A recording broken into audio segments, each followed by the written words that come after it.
All members will please come to the floor. All members. Mr. Clerk, will you ring the bell and let our members know we're ready to get started?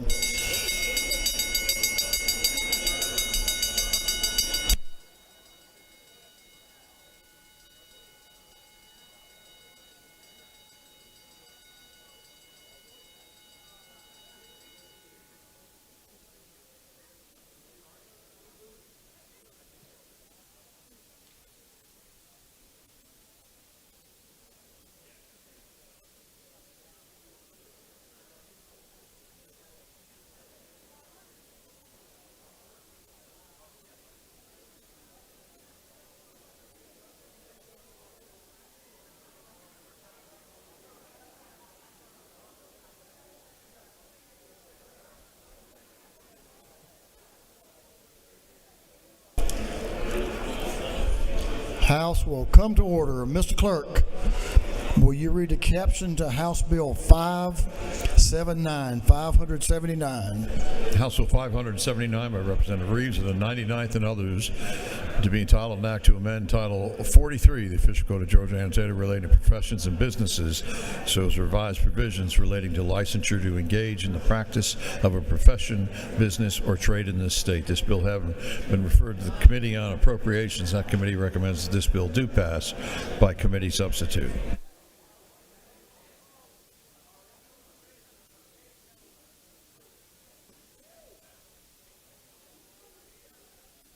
Representative Matt Reeves is recognized to present House Bill 579. Thank you, Mr. Speaker. House colleagues, House Bill 579 is the product of the Blue Ribbon Professional Licensing Study Committee. I want to thank Chairman Hatchett for co-chairing it with the Senate. I want to thank the Majority Leader, Chairman Marcus Wiedauer, Chairman Prince for leading that effort, as well as House Regulated Industries Chairman Powell for working on this issue of professional licensing for many years. What this bill does is it provides better constituent services. It brings professional licensing into the 21st century. It gives what the people of Georgia and our small businesses deserve, which is a better professional licensing system so that hardworking Georgians and small businesses can get to work and not have to fool around with burdensome regulations during licensing. It also gives the Professional Licensing Division the authority to grant licenses that are in order, and it frees up our boards to focus on bad actors. Mr. Speaker, if there are no questions, I yield the well. Gentleman has no questions. Thank you. Gentleman has yielded the well. Is there any objection to the previous question being ordered? Hearing none, the previous question is ordered. Is there any objection to withdrawing the committee substitute? Hearing none, the committee substitute is withdrawn. Is there any objection to adopting the substitute offered by the Committee on Rules? Hearing none, the Rules Committee substitute is adopted. Is there any objection to agreeing to the report of the committee, which was favorable to the passage of the bill? Hearing none, the report of the committee is agreed to. Shall this bill now pass? All in favor of the passage of the bill will vote yes. All those opposed will vote no. And Mr. Clerk, will you unlock the machine?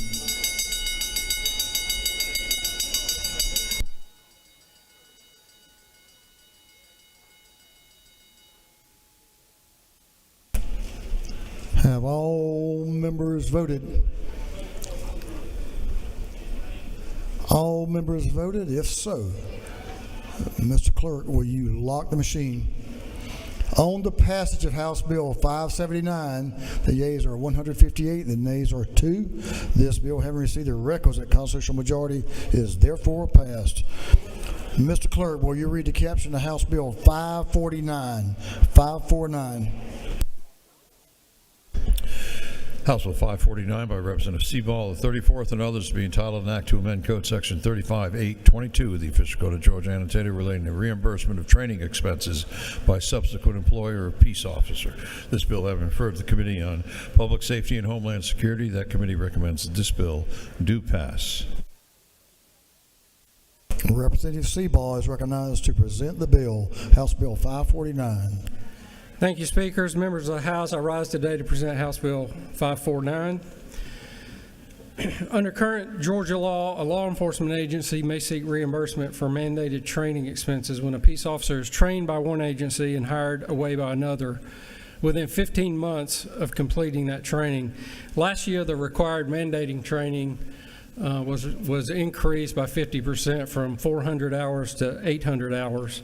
And all House Bill 459 does is extend the reimbursement window from 15 months to 36 months, ensuring agencies have a fair opportunity to recover their investment in their officers' training. And that is the bill, and I'll stand for any questions. Mr. Speaker? The gentleman has no questions. Thank you. I yield the well. The gentleman has yielded the well. Is there any objection to the previous question being ordered? Hearing none, the previous question is ordered. Is there any objection to agreeing to the report of the committee, which was favorable to the passage of the bill? Hearing none, the report of the committee is agreed to. Shall this bill now pass? All in favor of the passage of the bill will vote yes. All those opposed will vote no. And Mr. Clerk, will you unlock the machine?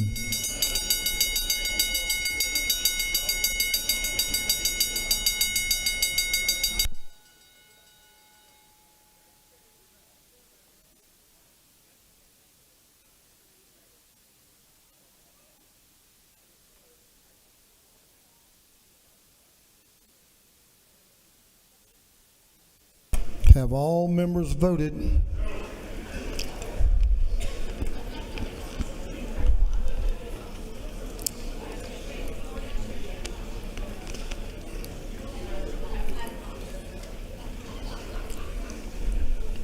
All members now voted. If so, Mr. Clerk, will you lock the machine?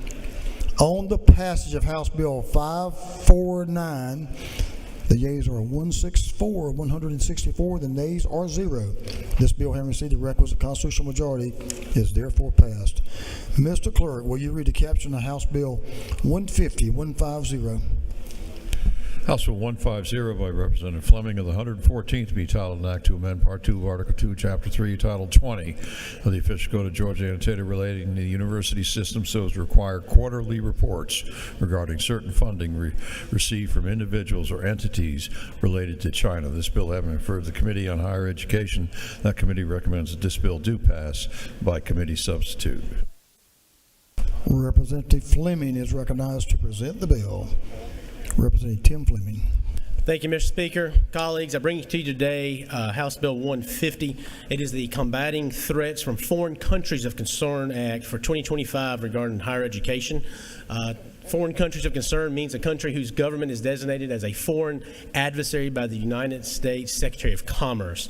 What House Bill 150 does, it promotes transparency in foreign funding to our higher ed institutions in Georgia through the university system to report quarterly to the General Assembly and to the governor on any funding received from these foreign countries of concern, other than simple tuition payments for an individual.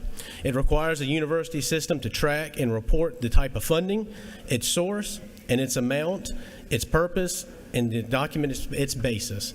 Mr. Speaker, that is House Bill 150, and if there are no questions, I yield the well. You have a question to your left. Representative Rahman is recognized for a question. Yes. Thank you, Mr. Speaker. Does the gentleman yield? Yes, ma'am. Why do we always limit these bills to a specific list? Because sometimes there are some unique circumstances we have to be on the lookout for in the state of Georgia. So wouldn't it make more sense, for the sake of transparency, to get a full report on all the possible foreign funding that our universities are getting? So this is a moving list, so it changes. It could change month to month, week to week, with countries coming on and coming off. And that's why we used that language, because it's actually a list that the Secretary of Commerce, Department of Commerce, puts out and updates pretty regularly.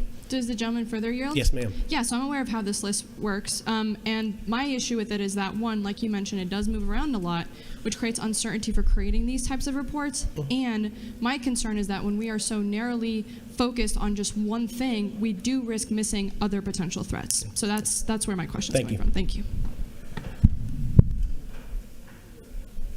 Gentleman has one more question. Representative Jasmine Clark to your left.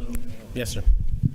Thank you, Mr. Speaker. Does the gentleman yield? Yes, ma'am. Briefly, we had a chat about this in committee, and while I understand the premise of this bill, my biggest concern is that it labels any individual who lives in one of these foreign countries as a person or an individual of concern, and I just have a some heartburn about just labeling anyone who lives in one of these places as a concerning individual. Yes, ma'am. We had that Is that true? discussion in committee through the hearing, and it does say in the bill they have to be domiciled in those countries. And this is not pertaining to tuition, so anybody who's paying tuition does not is not pertain to. It's just for all other funds that are people who are domiciled in those countries. But yes, ma'am. All right, thank you. Thank you, Mr. Speaker. I yield the well.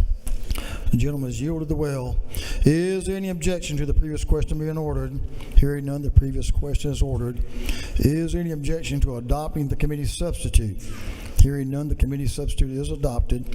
Is there any objection to agreeing to the report of the committee, which was favorable to the passage of the bill?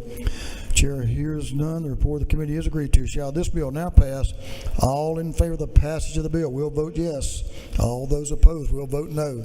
And Mr. Clerk, will you unlock the machine?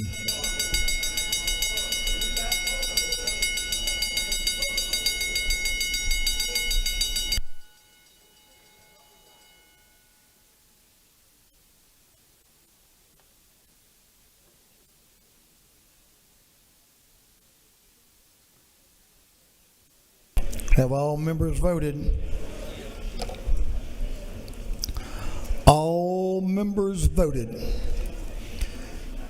If so, Mr. Clerk, will you lock the machine? On the passage of House Bill 150, the yeas are 145, the nays are 22. This bill, having received the requisite constitutional majority, is therefore passed. Mr. Clerk, will you read the caption to House Bill 288?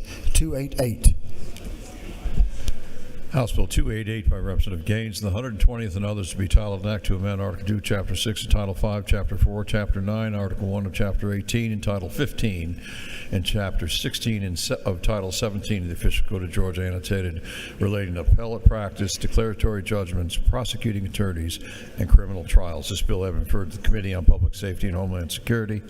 That committee recommends that this bill do pass by committee substitute.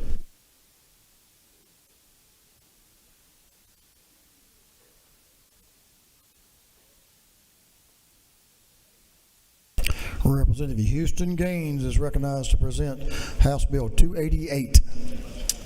Thank you, Mr. Speaker. House Bill 288, I believe, is a common sense bill that will provide due process for law enforcement officers when accused by a prosecutor of not being credible or being put on what's so-called a Giglio or Brady list. Currently, a prosecutor can single-handedly ruin a police officer's career by putting a cop on such a list with no due process. When put on a Brady-Giglio list, getting a new job for an officer becomes almost impossible because their credibility has been questioned. It's important that if an officer does have a real credibility issue, that can be resolved and investigated. Currently, the officer is just placed on such a list and there is no investigation. House Bill 288 will provide necessary due process for officers by ensuring a review of posts upon an accusation by a prosecutor, which must provide the factual basis for putting an officer on such a list.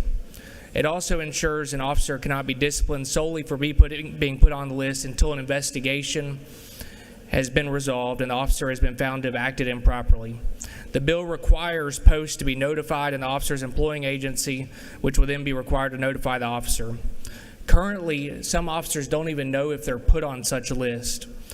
It also ensures the investigation occurs, so if the officer does have a credibility issue, that can be resolved, and if there's an officer who's done something wrong, they would no longer be employed.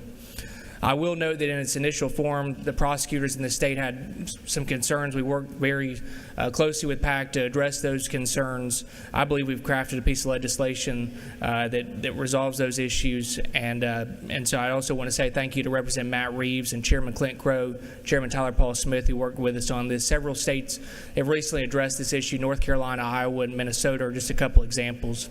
And Mr. Speaker, I'm happy to answer a question or two if there are any. Gentleman has no questions. Thank you, Mr. Speaker. I yield the will. Gentleman has yielded the will. Is there any objection to the previous question being ordered? Hearing none, the previous question is ordered. Is there any objection to adopting the committee substitute? Hearing none, the committee substitute is adopted. Is there any objection to agreeing to the report of the committee, which was favorable to the passage of the bill? Hearing none, the report of the committee is agreed to. Shall this bill now pass? All in favor of the passage of the bill will vote yes. All those opposed will vote no. And Mr. Clerk, will you lock the machine?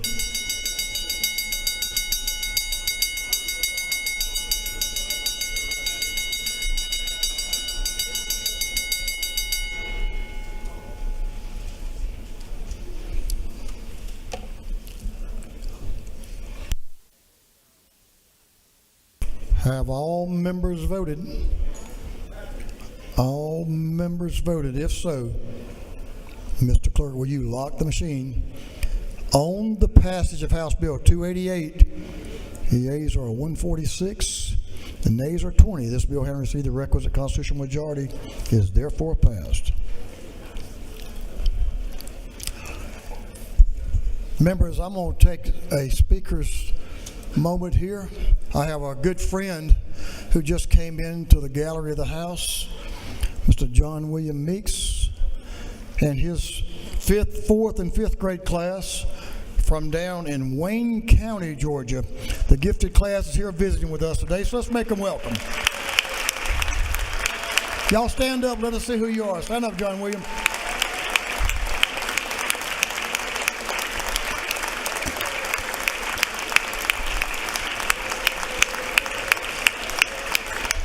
Thank you, members. That's the folks who will be sitting in our seats for too long. Safe travels, y'all. Y'all be safe. Mr. Clerk, will you read the caption of House Bill 583? House Bill 583 by Representative Glaze of the 67th and others to be entitled an act to amend Code Section 40 to 85.1 of the Official Code of Georgia Annotated relating license plates for certain veterans so as to increase the number of free license plates issued to certain veterans. This bill having referred to the Committee on Motor Vehicles. That committee recommends that this bill do pass by committee substitute. Representative Glaze, are you ready? The lady is recognized to present the bill. Thank you, Mr. Speaker, and my esteemed colleagues. Happy Crossover Day. Today I rise for your favorable consideration of HB 583. This bill is just a simple upgrade of recognition and relief to the veterans in our state. It is our honor always to show gratitude to all our veterans. Today, we know that they've dedicated themselves in years past, serving and protecting this nation, often facing significant challenges, sacrifices during their military careers.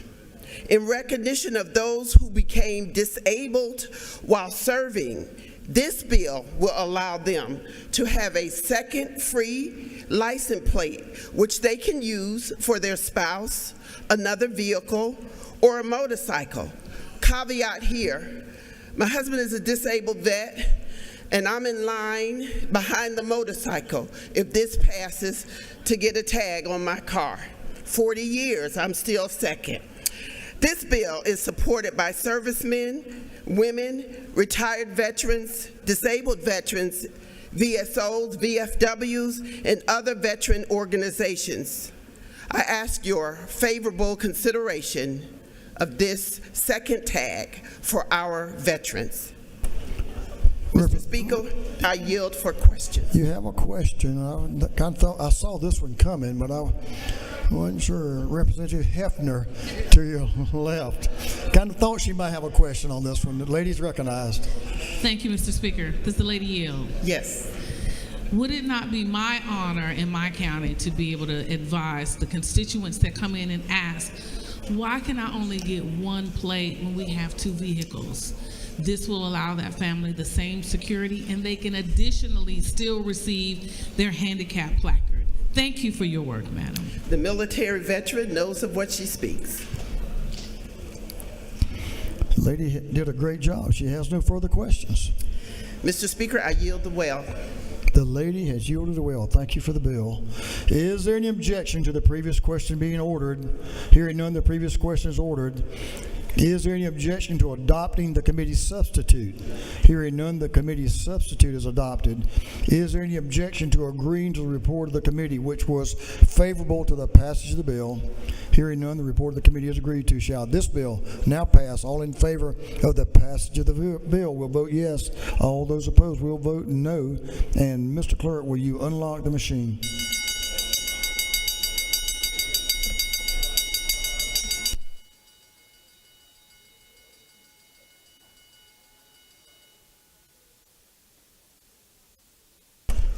Have all members voted?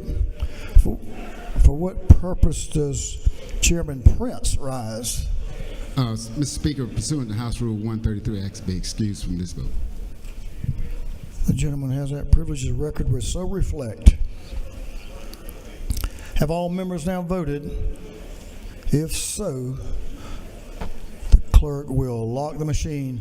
On the passage of House Bill 583, the yeas are 171, the nays are 0. This bill, having received the requisite constitutional majority, is therefore passed. Congratulations, Representative Glaze. Appreciate you.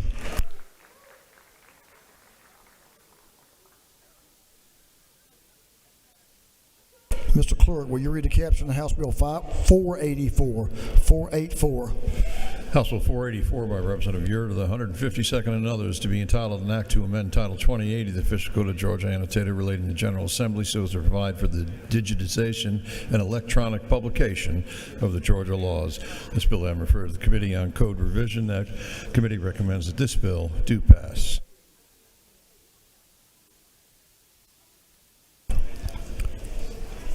Representative Yurda, you're recognized to present House Bill 484. Chairman Yurda. Thank you, Mr. Speaker.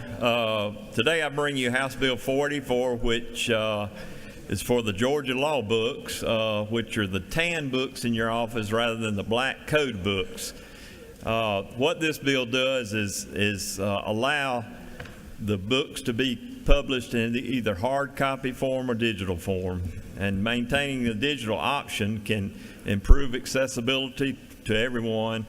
And it's also important that this becomes law because it's often difficult to find a cost-effective publisher these days. So I ask for your favorable consideration on this bill. Gentleman has no questions. I yield the well. Gentleman yielded the well. Is there any objection to the previous question being ordered? Hearing none, the previous question is ordered. Is there any objection to agreeing to the report of the committee, which was favorable to the passage of the bill? Hearing none, the report of the committee is agreed to. Shall this bill now pass? All in favor of the passage of the bill will vote yes. All those opposed will vote no. And Mr. Clerk, will you unlock the machine?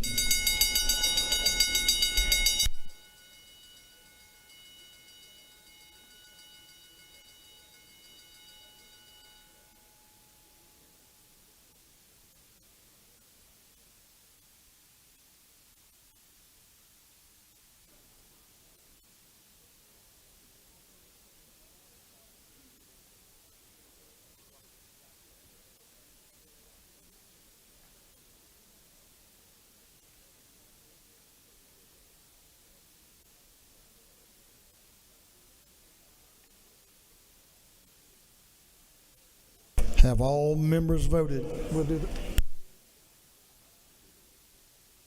Have all members voted this? So, Mr. Clerk, will you lock the machine? On the passage of House Bill 484, the yeas are 173, the nays are 0. This bill, having received the requisite constitutional majority, is therefore passed. Mr. Clerk, will you read the caption to House Bill 529? House Bill 529 by Representative Barrett of the 24th and others to be entitled an act to amend Title 13 of the Official Code of Georgia annotated relating to contracts so as to provide consumers with the option of having service contracts that contain automatic renewal provisions terminate. This bill having referred to the Committee on Agriculture and Consumer Affairs. That committee recommends that this bill do pass by committee substitute.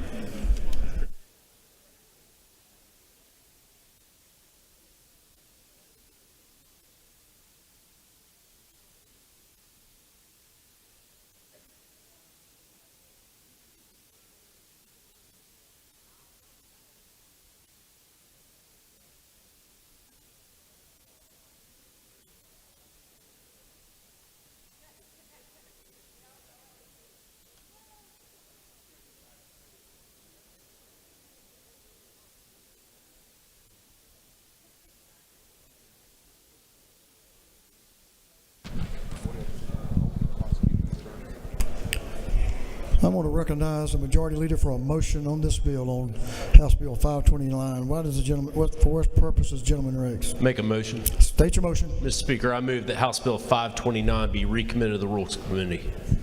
Mr. Clerk, will you read the caption?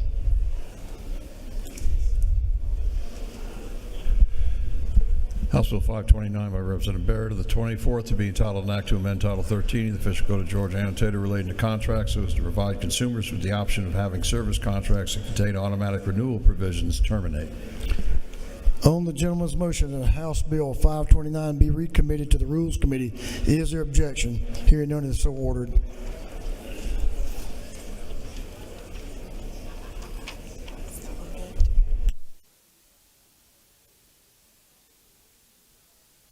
Mr. Clerk, could you read the caption of House Bill 530, 530? House Bill 530 by Representative Leverett of the 123rd to be entitled an act to amend Article 4, Chapter 9 of Title 15 of the Official Code of Georgia annotated relating to time, place, and procedure so as to provide for the authorization for the electronic filings of pleadings in probate court. This bill having referred to the Committee on Judiciary, that committee recommends that this bill do pass. Chairman Leverett is recognized to present the bill. Have you presented this one in the last 2 or 3 years? Is this the first time? No, Mr. Speaker, this is a firster. All right. This Gentleman's is recognized. the maiden voyage of this one. Ladies and gentlemen, House Bill 530 simply authorizes electronic filing in civil cases in probate court. The statute is based on the one that I think this body passed several years ago for electronic filing in Superior Court. The statute addresses the limitations on the vendor and what they can charge and what they can charge for, people that they have to allow to file without charge, and those kinds of things. The Council of Probate Judges has requested it, and it just requires that they be ready by January 1 of 2028. So they've got some time to prepare and get ready to implement the system. And that's all that the bill does, Mr. Speaker. And I'll be glad to answer any questions. The gentleman has a question to your left. Representative Evans is recognized for a question. Thank you, Mr. Speaker. Does the gentleman yield? Yes, ma'am. Isn't it true that we both love our probate judges so much and we both hope that this bill passes unanimously? Yes, that is true. I'm so delighted to hear that's true. Thank you. The lady had me nervous for a minute. Thank you, Mr. Speaker. The gentleman has no further questions. Ladies and gentlemen, I want to thank you again for your support. And since the Gib Lewis quote the other day went so well, I've got 2 more for you today. I want to thank each and every one of you for having extinguished yourselves during this session of the legislature. And my favorite one, this is unparalleled in this state's history. Thank you, and I yield the well. I don't think you were authorized to do that, Mr. Chairman. But since I was paralyzed, I guess you could. Gentlemen's yielded the will. Is there any objection to the previous question being ordered? Hearing none, the previous question is ordered. Is there any objection to agreeing to the report of the committee, which was favorable to the passage of the bill? Hearing none, the report of the committee is agreed to. Shall this bill now pass? All in favor of the passage of the bill will vote yes. All those opposed will vote no. And Mr. Clerk, will you unlock the machine?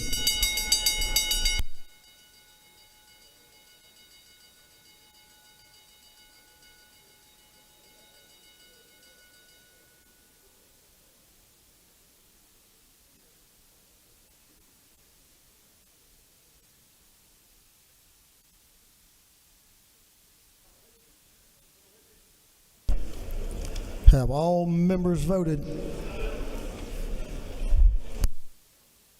Have all members voted? If so, Mr. Clerk, will you lock the machine? On the passage of House Bill 530, the yeas are 174, the nays are 0. This bill, having received the requisite constitutional majority, is therefore passed. Representative Panich. Mr. Clerk, will you read the caption of House Bill 460? House Bill 460 by Representative Panich of the 51st and others to be entitled an act to amend Code Section 24.5.501 of the Official Code of Georgia annotated relating to certain communications privileged so as to exclude from evidence certain communications made between an attorney and client when the client is in a penal institution. This bill having referred to the Committee on Judiciary and Non-Civil, that committee recommends that this bill do pass by committee substitute. Representative Panich is recognized to present the bill. Good afternoon, colleagues. This is a simple bill, and it's something that many of us already thought was the law. While a client is in a penal institution, the sheriff, law enforcement cannot record the conversation between a lawyer and their client. It is a sacrosanct privilege and one that we need to make sure is now codified into law. The prosecutors and the sheriffs have no objection to this bill. I yield for any questions. Lady has no questions. I think Representative Ramon, her button may be pushed, but I don't see her at her desk. Oh, it's stuck. There, it's unstuck now. Lady has no questions. Ladies, yield to the well. Is there any objection to the previous question being ordered? Hearing none, the previous question is ordered. Is there any objection to adopting the committee's substitute? Hearing none, the committee's substitute is adopted. Is there any objection to agreeing to the report of the committee, which was favorable to the passage of the bill? Hearing none, the report of the committee is agreed to. Shall this bill now pass? All in favor of the passage of the bill will vote yes. All those opposed will vote no. And Mr. Clerk, will you unlock the machine?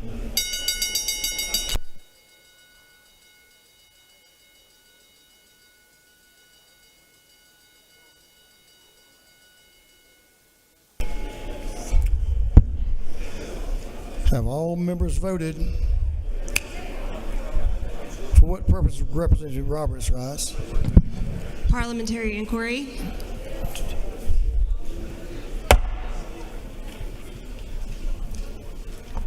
State your inquiry. Isn't it true that we somehow missed that this is Representative Panich's first bill, and I think we're a little too, oh, it's not? I thought she said it was. Yeah, it is. And I think we are a little too easy on her.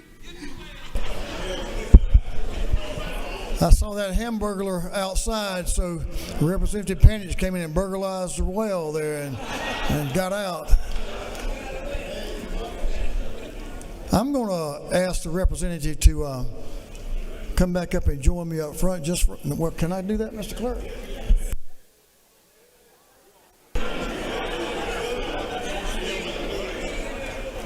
She yielded the well. I'll get her back up here, don't worry. Oh, there she is right there. No, you've yielded the well, so I'm afraid I can't do it, but you'll pay for it.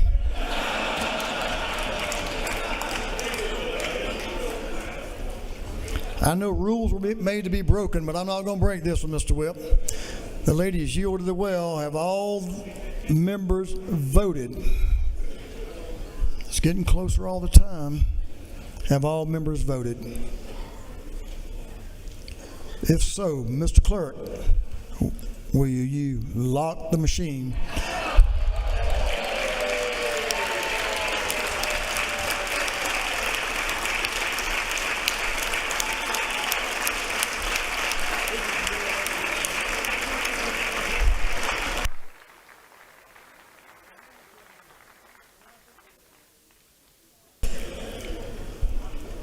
This bill, having received the requisite constitutional majority, is therefore passed. Representative Panich, you pulled a fast one on the speaker, and he won't forget it either. I can go ahead and tell you that now.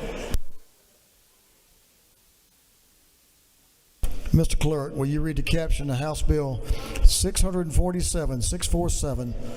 House Bill 647 by Representative Donna Tucci of the 105th to be entitled an act to amend an act to incorporate the city of Mulberry. This bill having been referred to the Committee on Intergovernmental Coordination, that committee recommends that this bill do pass.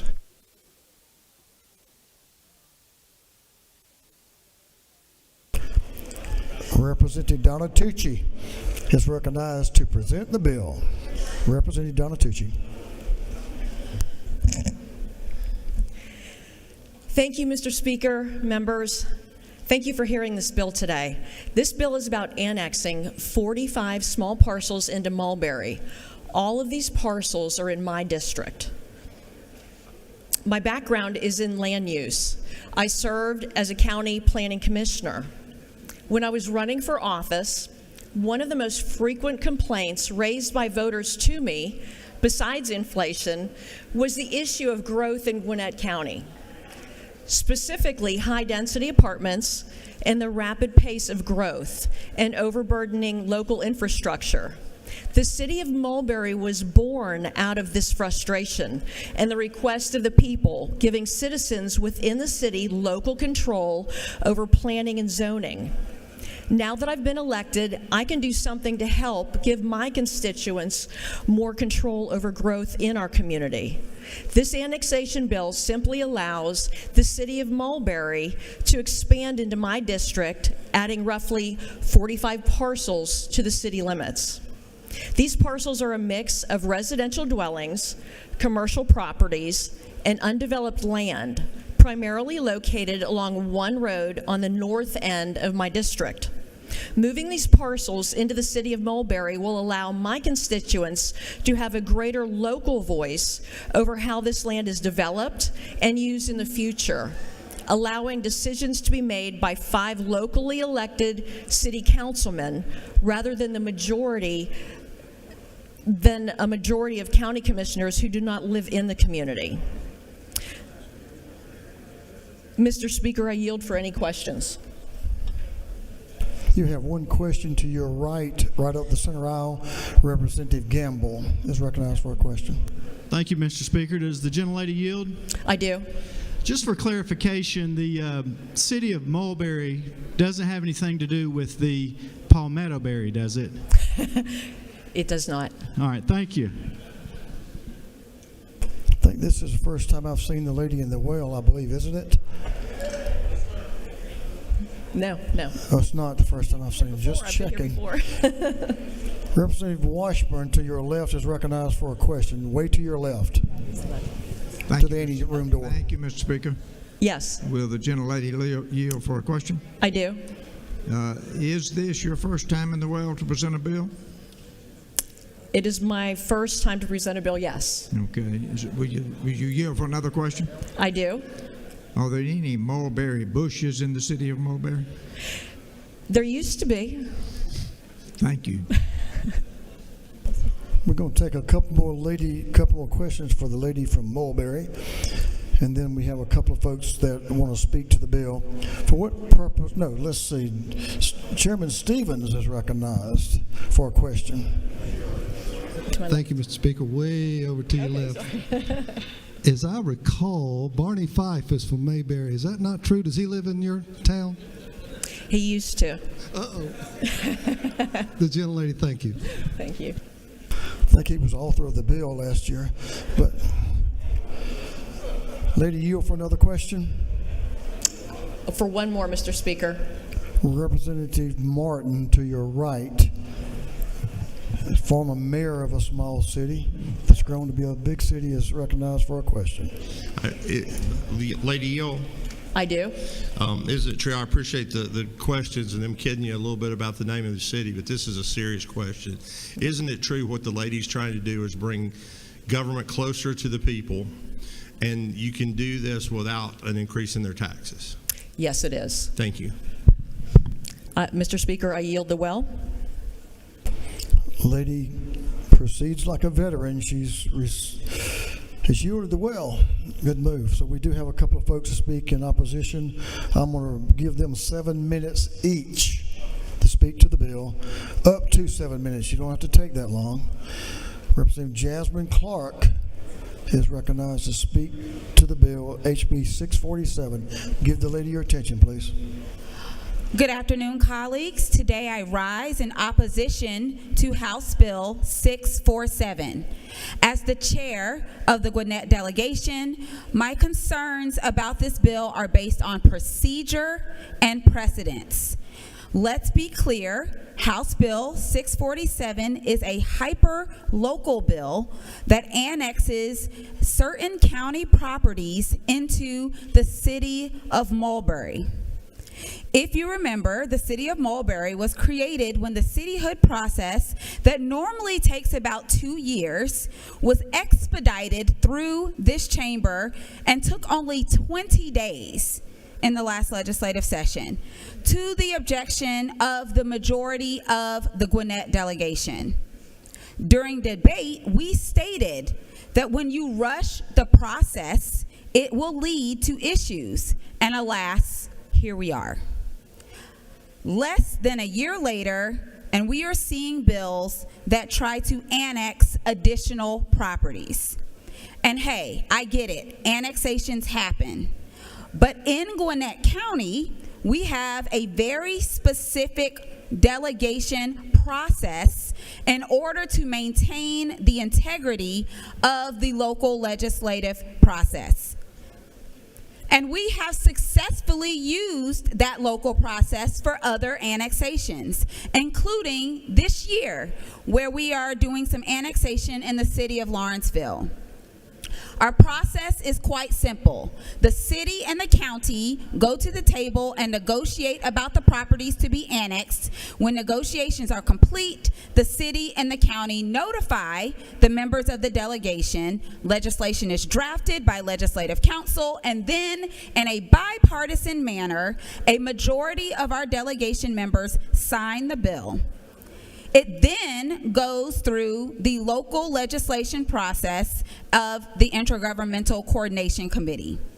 This process works, it has worked, and it recognizes that while bills must come through the legislature, we respect our local governments and will not force things down their throat. Moving this very local bill as a general bill through this body in an effort to skirt the rules that both Republicans and Democrats signed on to. And let me be clear, I have placed Article 3 of our delegation rules on everyone's desk for you all to see. In Section 3, we specify how annexations are supposed to be done in Gwinnett County. We had a majority of our delegation, including the sponsor of this bill, sign on to these rules. So a vote for yes on this bill is a vote against local control and local government. It basically states that you are okay with the state going behind your back, snatching up properties from your county without allowing you to even come to the table. I sincerely believe that most of us do not want that happening in our counties. Let's protect the integrity of the local delegation process. Vote no on this bill so that we can actually do this process the proper way. And with that, Mr. Speaker, I yield the well. The lady has yielded the well. Whip Park, Representative Sam Park is recognized to speak to the bill. Representative Park. Thank you, Mr. Speaker. Colleagues, I rise in opposition to House Bill 647. You know, I think it's important, especially in the political environment, to remember the importance of the rule of law. We are a nation. What's made us great as a nation is respecting the rule of law. And yet this bill demonstrates that might makes right, which is unfortunate. Now, I rise today to speak against House Bill 647 for the following reasons. As public servants, our duty is to uphold the interests of our constituents and ensure government serves them, not the other way around. This bill, which seeks to expand the corporate limits of the city of Mulberry, and there's 2 or 3 additional Mulberry-related bills because the process was not followed. The Rules of Government Affairs Committee was not followed with respect to creating the city of Mulberry. Through annexation, this raises serious concerns about property right, taxation, and government overreach. First and foremost, we must protect private property rights. This is one of the foundations of our democracy, which is the right to own and control property. Yet this bill proposes to annex numerous parcels of land, and we must ask, have all affected property owners been consulted? Has there been a local ad notice provided for this legislation? Are we respecting their right to choose how their land is governed and whether or not they want to be forcibly annexed into this new city? That's resulted in litigation and unnecessary fights that's divided and exacerbated partisan flames unnecessarily. This bill represents an unnecessary expansion of government power. We should be focused on reducing bureaucracy, not expanding it, not forcing an additional layer of government on people without their consent. We cannot ignore the financial consequences of this annexation. With expanded city limits come increased taxes, municipal fees, other hidden costs that will be passed on to homeowners and small businesses, again without their consent. Many of our constituents are already struggling to keep up with the rising costs of living. Why add to their burden? Our job is to fight for lowering costs and for responsible spending, not imposing unknown and uncertain financial hardships on working families. Now, zoning and land use regulations are another major concern. When a city annexes property, it imposes new zoning restrictions and land use rules. What was once under Gwinnett County's governance will now be subject to different regulations, potentially limiting how property owners can use their land. Again, these property owners having no opportunity to voice whether or not they want to be included or excluded in this city. This is a state government forcing upon the people of Georgia a decision which they have no notice or opportunity to decide upon. This bill also weakens county governance and local control. Gwinnett County has managed these areas effectively, and there is no clear reason why city oversight would be an improvement. Gwinnett County is one of the few counties, the second largest in the state of Georgia, that has a AAA bond rating. Where is the written documentation and, again, an opportunity for voters to determine their own future with their homes, with their own property? So where does it end? If we approve this annexation, we open the door for an additional forced annexations, forced city expansions without the consent of the governed, more state government overreach and disruption for affected communities. Now, I'm a member of the minority party, and hopefully that won't be the case all the time. But I want to ask members of the majority, what would you do if you were in the minority and the state government forcibly annexed parts of your district that you represent? That's what this is about. We must consider the long-term consequences of setting this precedent. Finally, and I think most importantly, we demand transparency and voter input. The residents of these areas will not have an opportunity to vote on this change. Does this legislation have a referendum? No. Then this process fundamentally lacks democratic legitimacy. We should not be making decisions that fundamentally alter the governance of a community without ensuring that the people have had their voices heard. And so again, colleagues, House Bill 647 is not just about adjusting city limits. It is about standing up for property rights. It is about standing up for fiscal responsibility and the principles of limited government. It's ensuring that we are a nation of rules and we demonstrate that as leaders with our actions, rather than perpetuating the falsity that might makes right, the falsity that if you're in the majority, you can do whatever you want because you have the votes. So for all these reasons, I urge all members in this body to vote no to House Bill 647. Let's stand together in defense of common sense American principles and responsible governance. Thank you, Mr. Speaker. I yield the well. Thank you, Mr. Whip. The gentleman has yielded the well. Is there any objection to the previous question being ordered? Hearing none, the previous question is ordered. Is there any objection to agreeing to the report of the committee, which was favorable to the passage of the bill? Hearing none, the report of the committee is agreed to. Shall this bill now pass? All in favor of the passage of the bill will vote yes. All those opposed will vote no. And Mr. Clerk, will you unlock the machine?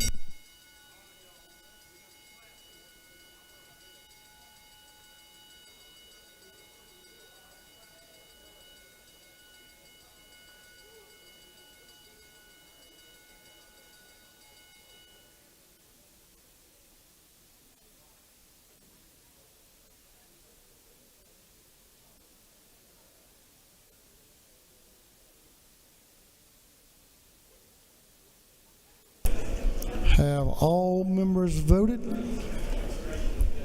All members voted. If so, Mr. Clerk, will you lock the machine?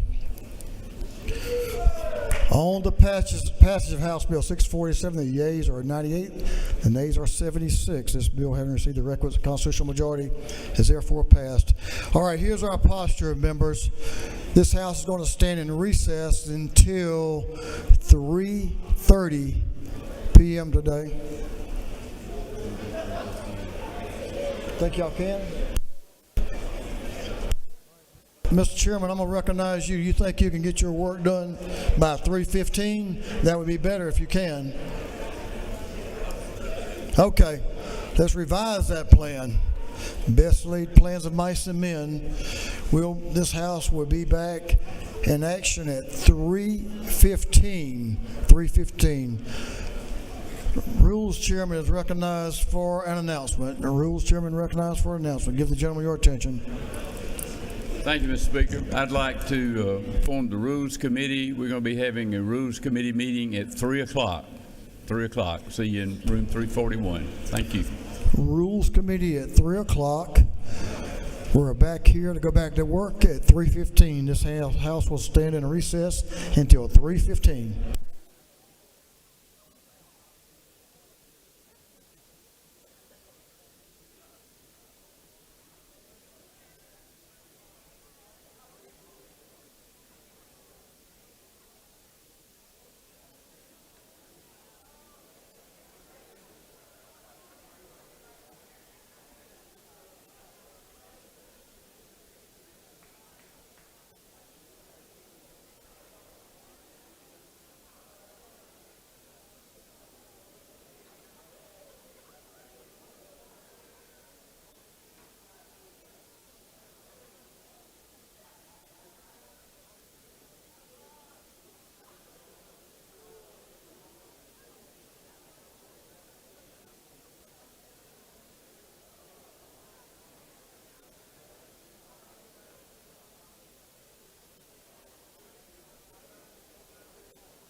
House will come to order.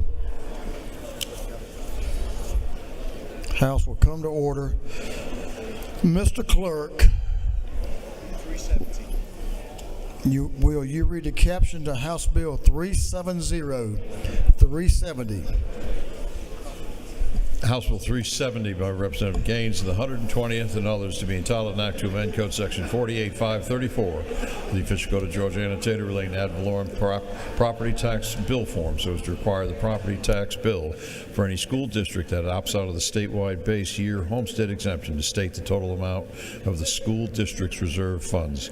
This bill has been referred to the Committee on Ways and Means. That committee recommends that this bill do pass by committee substitute. The gentleman from Athens, Representative Houston Gaines, is recognized to present House Bill 370. Members will give your attention to the gentleman in the well.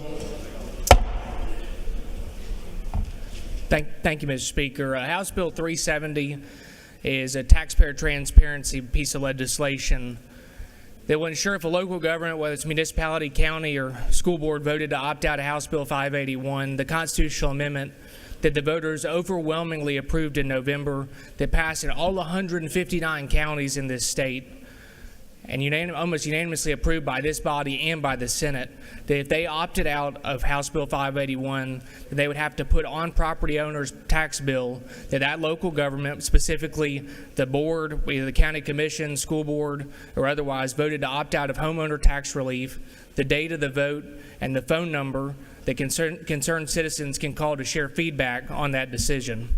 Additionally, any school system that voted to opt out would have to include how much money they have in cash reserves and how much they have in reserves per student. Many of you may have recently seen that our school systems across the state have $6.5 billion in reserves, and at the same time, many of them are opting out of homeowner tax relief.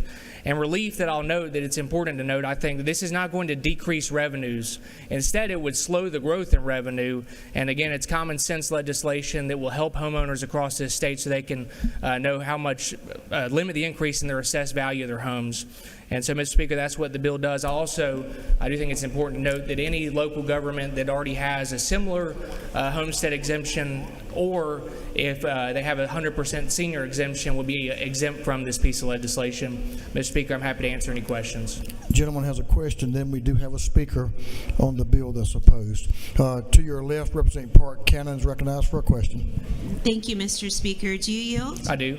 I'm concerned about the language related to reserves. Can you speak to that? Because school systems are supposed to hold a certain amount in an account, and it might be misleading to make them write that amount as if they're just holding and stockpiling that. So can you speak to the reserves piece, please? Be happy to. And I do think we've seen, and I actually have the statistics right here for every single county in the state, how much money they have in cash reserves.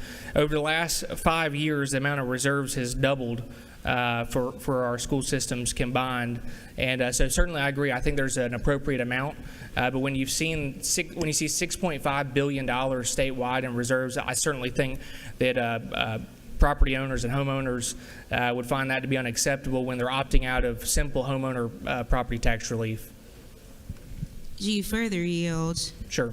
So to just put some data to it, you said you have all the school systems there. Can you speak to Atlanta Public Schools? How will this impact, what amount is an APS going to be told that they have to put on the notices, with the understanding that some of that they should have in there? Sorry, I'm scrolling through all of our school systems here real quick. So Atlanta Public Schools has $258 million in reserves. Pretty significant number. That's over $5,000 per student. Thank you, Mr. Speaker. I'll yield the well. Gentleman has yielded the well. We have one member sign up to oppose, that is opposed to this bill. I'm going to recognize Representative Berry. Can you get to yours in about 5 minutes? Gentleman has up to 5 minutes. Representative Berry is recognized. Thank you, Mr. Speaker. With all due respect, I rise today in support of local control. That phrase is thrown around often in this chamber, yet is not always lived up to. This two-page bill presents itself as simple, and it is a simple bill. to bully school districts. A simple bill that ignores the gross underfunding of our schools. A simple bill that ignores the fact that today is the 40th birthday of the QBE formula that isn't working on 2025 standards. This is a simple bill that is not a real solution to support our local districts and is misrepresenting why local districts may opt out of the homestead exemption. Our schools are underfunded, and the consequences are dire. This is not an abstract issue. It is a reality that affects all our children's education, our community's economic prosperity, and our state's future. The root of this crisis is simple: a lack of sufficient state funding and an outdated funding formula that has failed to keep up with the needs of modern education. Because the state fails to provide adequate funding, local school districts are forced to rely on property taxes to make the difference. This creates a system of inequality where wealthier districts with higher property values can provide more for their students, while poorer districts struggle to keep up. This is not just an education issue. It is an issue of fairness and opportunity. And every child, regardless of where they live, deserves access to a high-quality education. But when districts are left to fend for themselves due to inadequate state support, those in less affluent areas suffer the most. Yet instead of addressing the root issue, we expect to shame districts for having a reserve of funds that, by law, they are required to maintain. The bill does not acknowledge that districts hold reserves for a reason: to prepare for emergencies, economic downturns, or unexpected costs. Requiring districts to disclose these reserves on tax bills doesn't just create confusion for taxpayers, it opens school districts up to financial scrutiny that can be weaponized against them. It invites bad faith attacks from those who want to claim that schools are hoarding money, when in reality, they're simply trying to survive in a system that underfunds them year after year. Furthermore, this bill assumes a one-size-fits-all approach, disregarding the fact that each district has unique financial needs. Some districts may need larger reserves due to volatile local revenue streams, while others may be preparing for future infrastructure projects. Instead of bullying districts for finding ways to keep lights on, I challenge this body to do the right job. The time to act is now. Education funding is not an expense, it is an investment in our children, our economy, and our future. We must demand that our state provide the funding necessary to give every child the opportunity they deserve. Let's stand together and fight for the future of Georgia's schools, rather than increase the burden on our local districts to raise property taxes in the first place. Thank you, and I yield the well. The gentleman has yielded the well. There's no further speakers on House Bill 360. Is there any objection to the previous question being ordered? Hearing none, the previous question is ordered. Is there any objection to adopting the committee's substitute? Hearing none, the committee's substitute is adopted. Is there any objection to agreeing to the report of the committee, which was favorable to the passage of the bill? Hearing none, the report of the committee is agreed to. Shall this bill now pass? All in favor of the passage of the bill will vote yes. All those opposed will vote no. And Mr. Clerk, will you unlock the machine?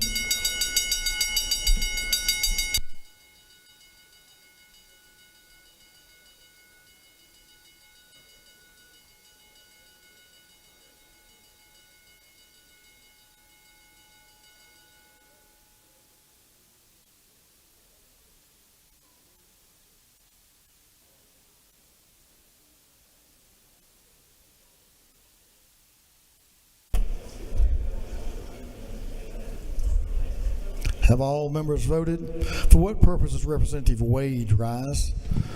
Parliamentary inquiries, Speaker. State your inquiry. Is it not true that this body, with bipartisanship, has fully funded QBE in the last several budgets since I've been serving in this body, and that we have increased teacher pay to the highest in the southeastern United States?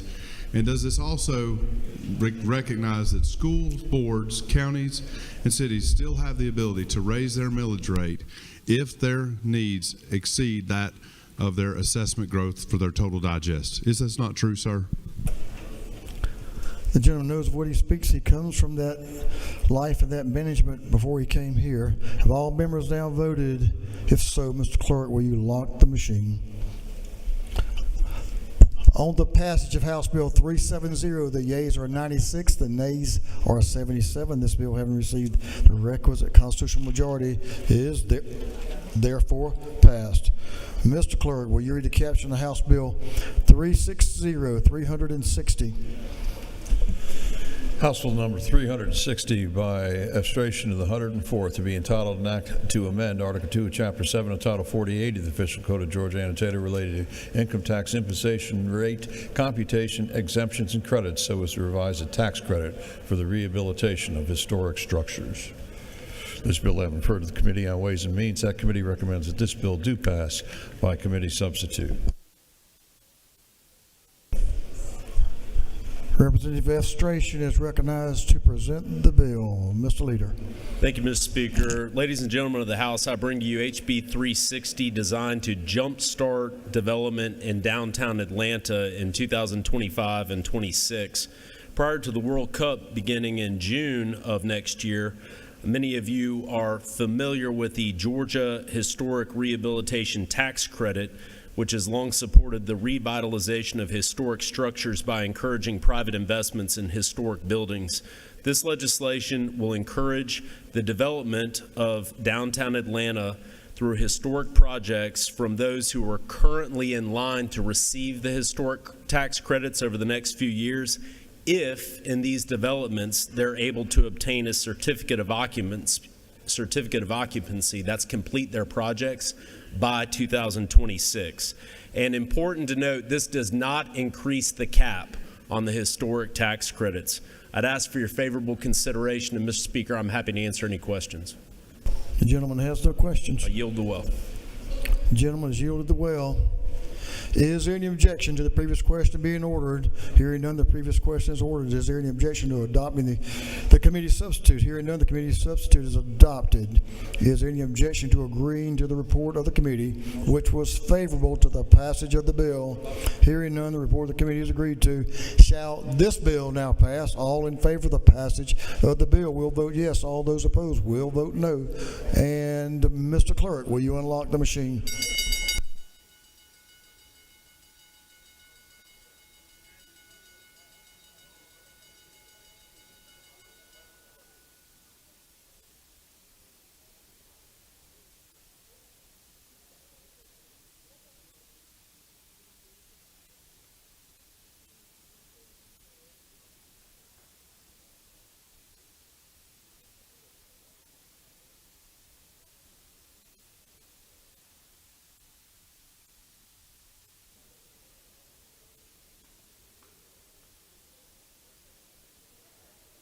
Have all members voted?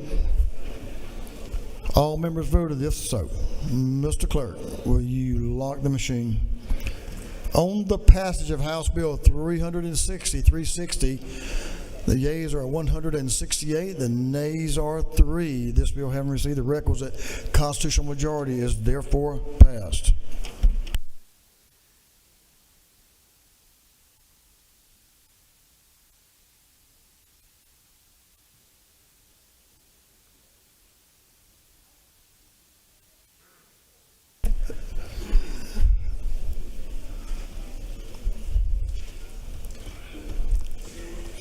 Is this your first bill? Today. Yeah. Two of our female members tricked me, so I wanted to make sure. I thought I remember your face. Mr. Clerk, will you read the caption of House Bill 494? House Bill 494 by Representative McLean of the 109th and others to be entitled an act to amend Part 4 of Article 13 of Chapter 6 of Title 40 of the Official Code of Georgia Annotated relating to mopeds, so as to require mopeds to be covered by a form of minimum financial responsibility for accident damages. This bill having referred to the Committee on Motor Vehicles, that committee recommends that this bill do pass. Representative, this is about mopeds. Yes. Do you have a moped? I was wondering about that. I'll let you explain it. Representative Dewey McLean is recognized to present House Bill 494. Thank you, Mr. Speaker and colleagues. I do have a real simple bill on mopeds. The reason that 6 years ago I got this, I received this from one of my interns, Micah Richards. Micah is probably watching. A lot of you all know Micah. but he was coming to the Capitol, and what happened? He was rear-ended by a moped, and when he was rear-ended, everybody was okay, but that's Micah's car right there, and it was $2,500 worth of damage on that vehicle, and he had a $500 deductible. College kid, parents gave him the vehicle, and the reason I said that was because he had to pay all of it. He had to pay the $500 deductible, one. Two, he also had to get his car fixed, and then three, I think his insurance rates went up. But it is a real simple bill. It says, no person shall operate a moped upon the highways of this state unless such moped is covered by a form of financial responsibility, which provides for the ability to respond in damages for liability on account of accidents and amount specified in subparagraph of Code Section 33.7.11. And earlier today, I did put on your desk, there are 25 states right now that do have moped insurance. Oh, those are red states. Those are blue states. You know, I want to Alabama, California, Illinois, Mississippi, Alabama. Did I say that already? Okay, I'm sorry. New York, Vermont, Texas, Washington, Alabama, Mississippi. I just want you all to know. Oklahoma. Oklahoma. Mr. Speaker, how did you know about that? You got it too? But yes, including Oklahoma, where I'm from, it also has this. So all I want you all to know is that this will help a lot of the, that would help a lot of the citizens in Georgia. So with that, I'll be happy, Mr. Speaker. I'll ask for your favorable support of this legislation. I know I've had some comments, and I want to make sure that I'm here to answer any questions that you all may have that I can answer. So, Mr. Speaker, I'll be happy to take any questions. You have a dozen or so. Let's see how it goes. Representative Roman has been anxiously mashing her button to the right. The lady's recognized for a question. Thank you, Mr. Speaker. Does the gentleman yield? Yes, I do, for my sweet mate. Thank you. So I actually had two questions. The speaker took my first one. But for our second question, we were wondering, can you explain the difference between a moped and a motorcycle? Okay, a motorcycle is a lot faster than a moped.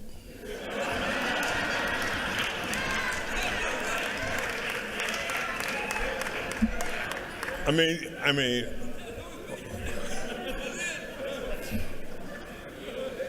the gentleman knows of what he speaks. What can I say? Mr. Speaker, you have another very well-versed member who would like to ask a question, representing Jason Ridley to your extreme right over here. The gentleman's recognized. Thank you, Mr. Speaker. Gentleman, yield. Yes, I do, for my something. It's funny, my wife describes me the same way. Doesn't a moped have pedals? A moped, some mopeds have pedals. Okay. That's the reason that you have the word moped, because it's like mope pedals, but then the scooter, but the scooter part of the moped does not. It has a flat area. All right. Well, let me ask you this. So if I'm on a bicycle and I'm making like motor noises, is it considered a moped then? No, that's considered noise on a bicycle. Okay. Thank you. Gentleman, yield for a couple more. Mr. Speaker, you know, this is something I know a lot about, so I can stay here all day. Well, this gentleman is down on the farm. He waves. I don't think he wants to get involved. Let's see. This is a more urban question, I think, where these things are around. Chairman Martin is recognized for a question. Gentleman, yield for a question. Yes, I do. So isn't it true what you represented there to us was you were worried about if something hit the car from behind like that and did some significant damage, it needs to be insured. Is that right? Yes, I do, Mr. Chairman. In fact, the problem I think we have a lot of is a lot of uninsured, uninsured motorists hitting and having damages, and you becoming liable and you paying. I understand. Isn't it true that, I think once upon a time, you play a little football here and linebacker, I think. Yes, Mr. Chairman, and I had to have insurance. And isn't it true that I think if you hit a car from behind walking down the road, you'd make significant damage? And I'm just wondering if we got to get you insured. Mr. Chairman, that's why I had insurance. Yes, I got paid for all my violence. Yes, sir. Thank you, Mr. Chairman.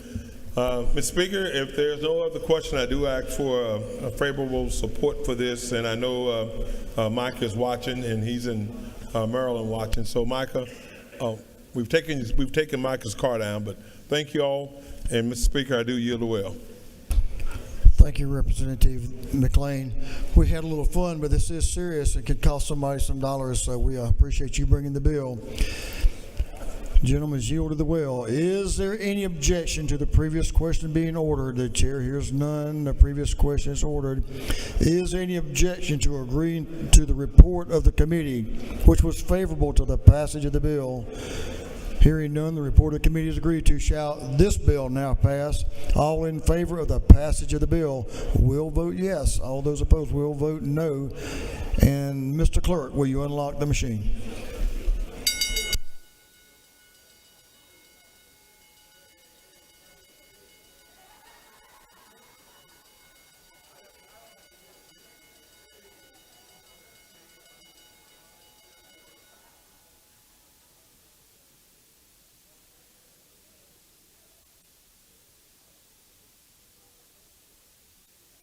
Have all members voted?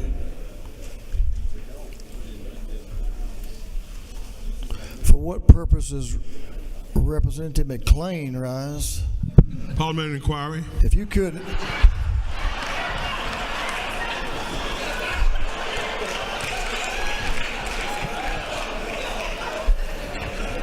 If you can't answer them, I know I can't. My goodness. State your inquiry, sir. Mr. Speaker, isn't it true that by voting yes on this bill means a lot to a lot of Georgia citizens? I know the gentleman knows of what he speaks, and we appreciate him in bringing the bill. Have all members now voted? All members voted. If so, Mr. Clerk, will you lock the machine? On the passage of House Bill 494, the yeas are 160, the nays are 14. This bill having received the requisite constitutional majority is therefore passed. Mr. Clerk, will you read the caption of a group of privileged resolutions? Recognizing and commending Reverend Shivern L. Jeter. Recognizing and commending Dr. Constance Levitt Abbott. Congratulating and commending Catherine Hardrick for receiving the 2025 Yellow Rose Nikki T. Randall Service Leadership Award. Recognizing and commending Maurice Davis, owner of JMR Tires, Southeast Atlanta, for his outstanding contributions to his community. Recognizing and commending Larry Campbell in Corners Outreach. Recognizing and commending Joanna Casido. Recognizing and commending Araceli Barrentios. Commending the Title I Parent Centers of the Meadow Creek Cluster and the Parental Instructional Coordinators. Commending Four Corners Primary Care Centers. Recognizing and commending the contributions of Leslie Palomino.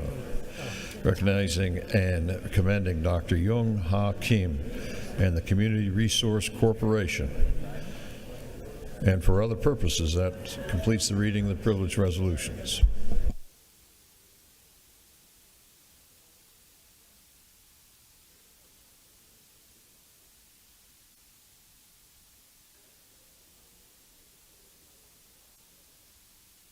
Is there any objections to adopting the privileged resolutions? Hearing none, the resolutions are adopted.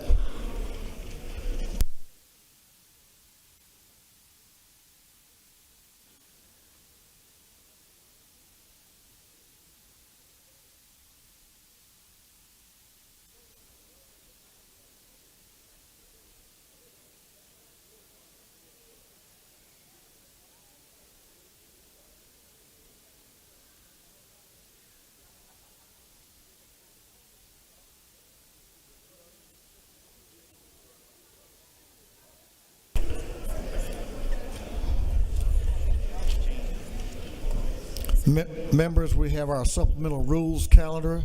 It's just coming out on your desk right now. There are two bills that will be rules substitutes that will be on your desk shortly. We will not call them until they're all on your desk.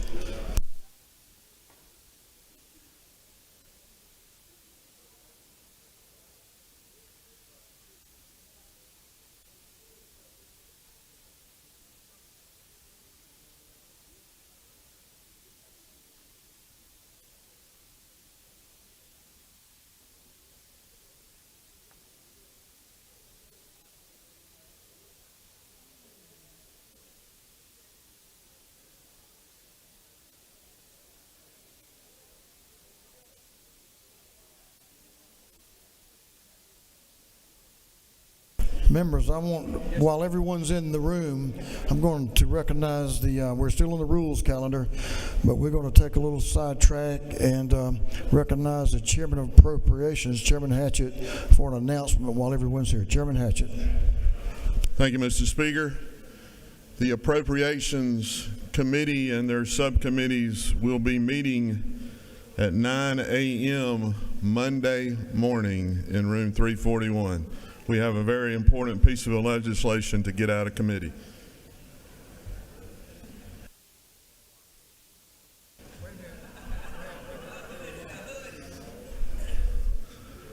The FY26 budget.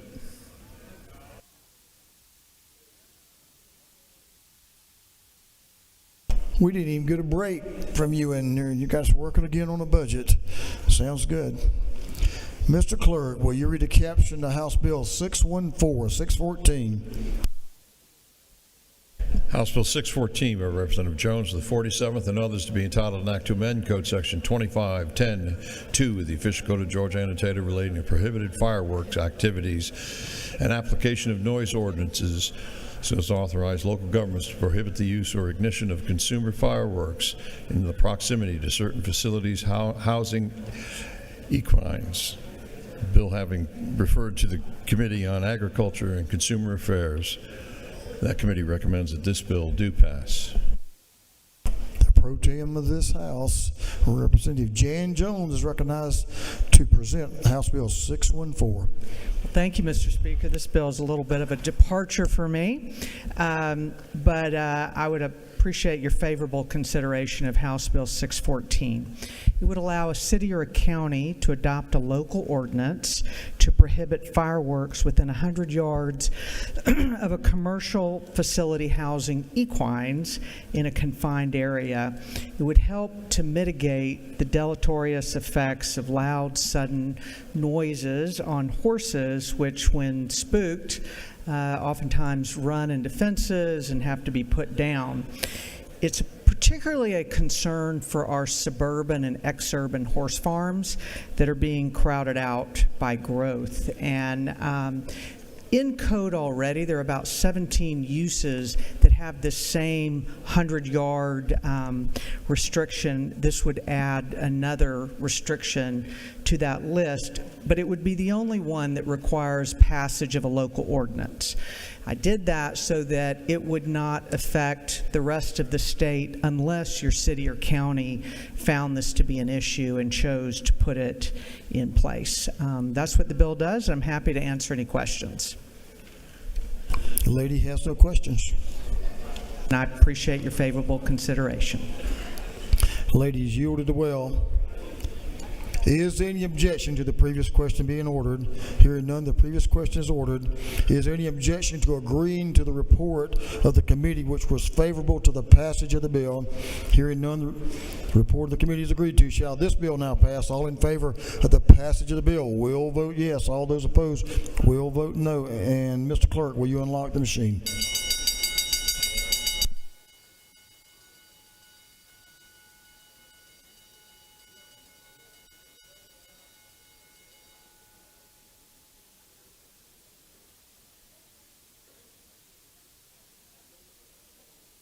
Have all members voted? All members voted. If so, Mr. Clerk, will you lock the machine? On the passage of House Bill 614, the yeas are 168, the nay is 1. This bill, having received the requisite constitutional majority, is therefore passed.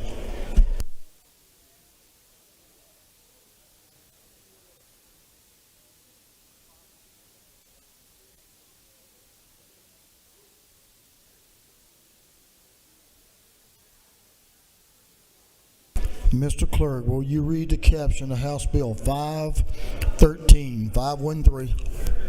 House Bill 513 by Representative LaHood of the 175th and others to be entitled an act to amend Article 2, Chapter 70 of Title 36 of the Official Code of Georgia annotated relating to service delivery so as to revise provisions related to the county share of funding for joint funded countywide services be borne by unincorporated residents. This bill having referred to the Committee on Governmental Affairs, that committee recommends that this bill do pass. Chairman LaHood is recognized to present House Bill 513. Thank you, Mr. Speaker and members. I bring to you House Bill 513, which is, I describe this as a cleanup bill to House Bill 1407 from last year that updated the service delivery strategy for the cities and counties in the state to negotiate every 10 years on how they will deliver services to their citizens. And what this simply does is clarify, this came to me from ACCG and GMA. They are all in agreement, and this just clarifies the sources of revenue that counties can use to service unincorporated areas. Mr. Speaker, I'll take any questions. If there's none, I'll yield the well. The gentleman has no questions. Sit down right there. The gentleman has yielded the well. Is there any objection to the previous question being ordered? Chair hears none. The previous question is ordered. Is there any objection to agreeing to the report of the committee, which was favorable to the passage of the bill? Hearing none, the report of the committee is agreed to. Shall this bill now pass? All in favor of the passage of the bill will vote yes. All those opposed will vote no. And Mr. Clerk, will you unlock the machine?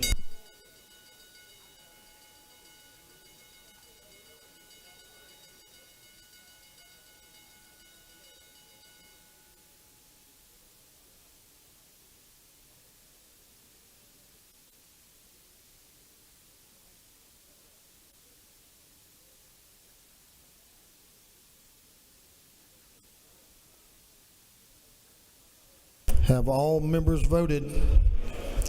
All members voted. If so, Mr. Clerk, will you lock the machine? On the passage of House Bill 513, the yeas are 169. The nay is 1.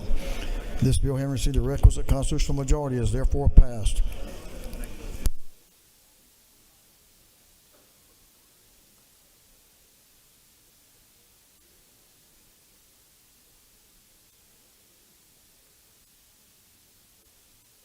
Mr. Clerk, will you read the caption to House Bill 250? House Bill 250 by Representative Taylor of the 173rd to be entitled an act to amend Title 33 and 34 of the Official Code of Georgia annotated relating to insurance and labor and industrial relations respectively, so as to provide for the registration and regulation of professional employer organizations. This bill having referred to the Small Business Development Committee. That committee recommends that this bill do pass by committee substitute. The lady from Thomasville, Representative Darlene Taylor, is recognized to present the bill. Chair Lady Taylor. Thank you, Mr. Speaker. Thank you, committee. Thank you, folks. I'm excited today to bring you a very good bill. This is House Bill 250, and it concerns professional employer organizations. These are very helpful to small businesses. These organizations do not currently have any oversight, and these companies are like a staffing firm. They do a lot of things to provide small companies with benefits that they can't usually afford. They're like their HR departments. The variety of services they provide are things like payroll, and they provide tax remittance, retirement plans, and purchasing insurance through a larger organization helps them be able to afford it. This bill sets the foundation and rules for them, and they'll be regulated now under the insurance commissioner. The only concern there was in the committee had to do with workers' compensation, and that was all removed, so there's no reference at all to workers' comp in this bill. I would ask for your favorable consideration. Lady has no questions. Thank you. Lady's yielded the well. Is there any objection to the previous question being ordered? Hearing none, the previous question is ordered. Is there any objection to adopting the committee's substitute? Hearing none, the committee's substitute is adopted. Is there any objection to agreeing to the report of the committee, which was favorable to the passage of the bill? Hearing none, the report of the committee is agreed to. Shall this bill now pass? All in favor of the passage of the bill will vote yes. All those opposed will vote no. And Mr. Clerk, will you unlock the machine?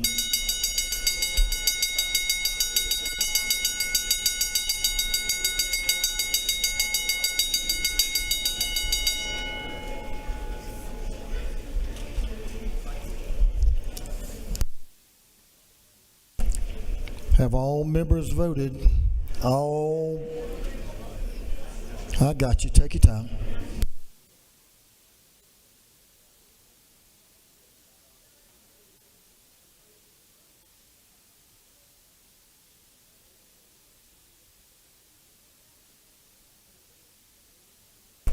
All members voted? If so, Mr. Clerk, will you lock the machine? On the passage of House Bill 250, the yeas are 165, the nays are 7. This bill, having received the requisite constitutional majority, is therefore passed. Mr. Clerk, will you read the caption of House Bill 224? House Bill 224 by Representative Bonner, the 73rd and others, to be entitled an act to amend Chapter 1 of Title 32 of the Official Code of Georgia Annotated relating to general provisions relative to highways, bridges, and ferries, so as to authorize the construction or maintenance of roads upon military bases or installations by the Department of Transportation. This bill having referred to the Committee on Transportation, that committee recommends that this bill do pass.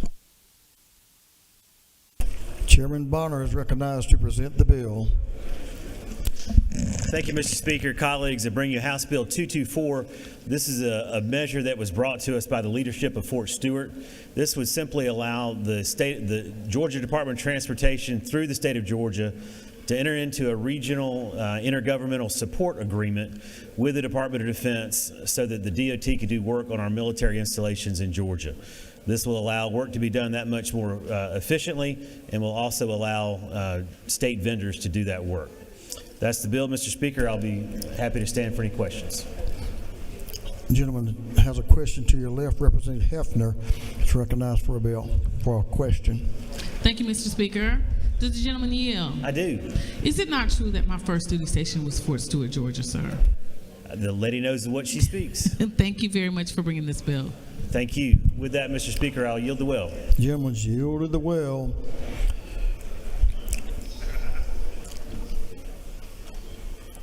Is there any objection to the previous question being ordered? Hearing none, the previous question is ordered. Is there any objection to agreeing to the report of the committee, which was favorable to the passage of the bill? Hearing none, the report of the committee is agreed to. Shall this bill now pass? All in favor of the passage of the bill will vote yes. All those opposed will vote no. And the clerk will unlock the machine.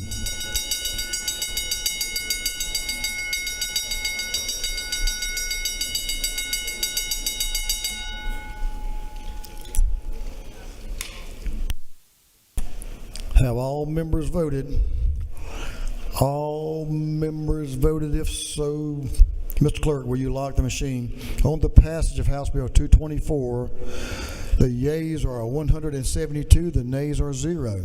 This bill, having received the requisite constitutional majority, is therefore passed. Mr. Clerk, will you read the caption to House Bill 161?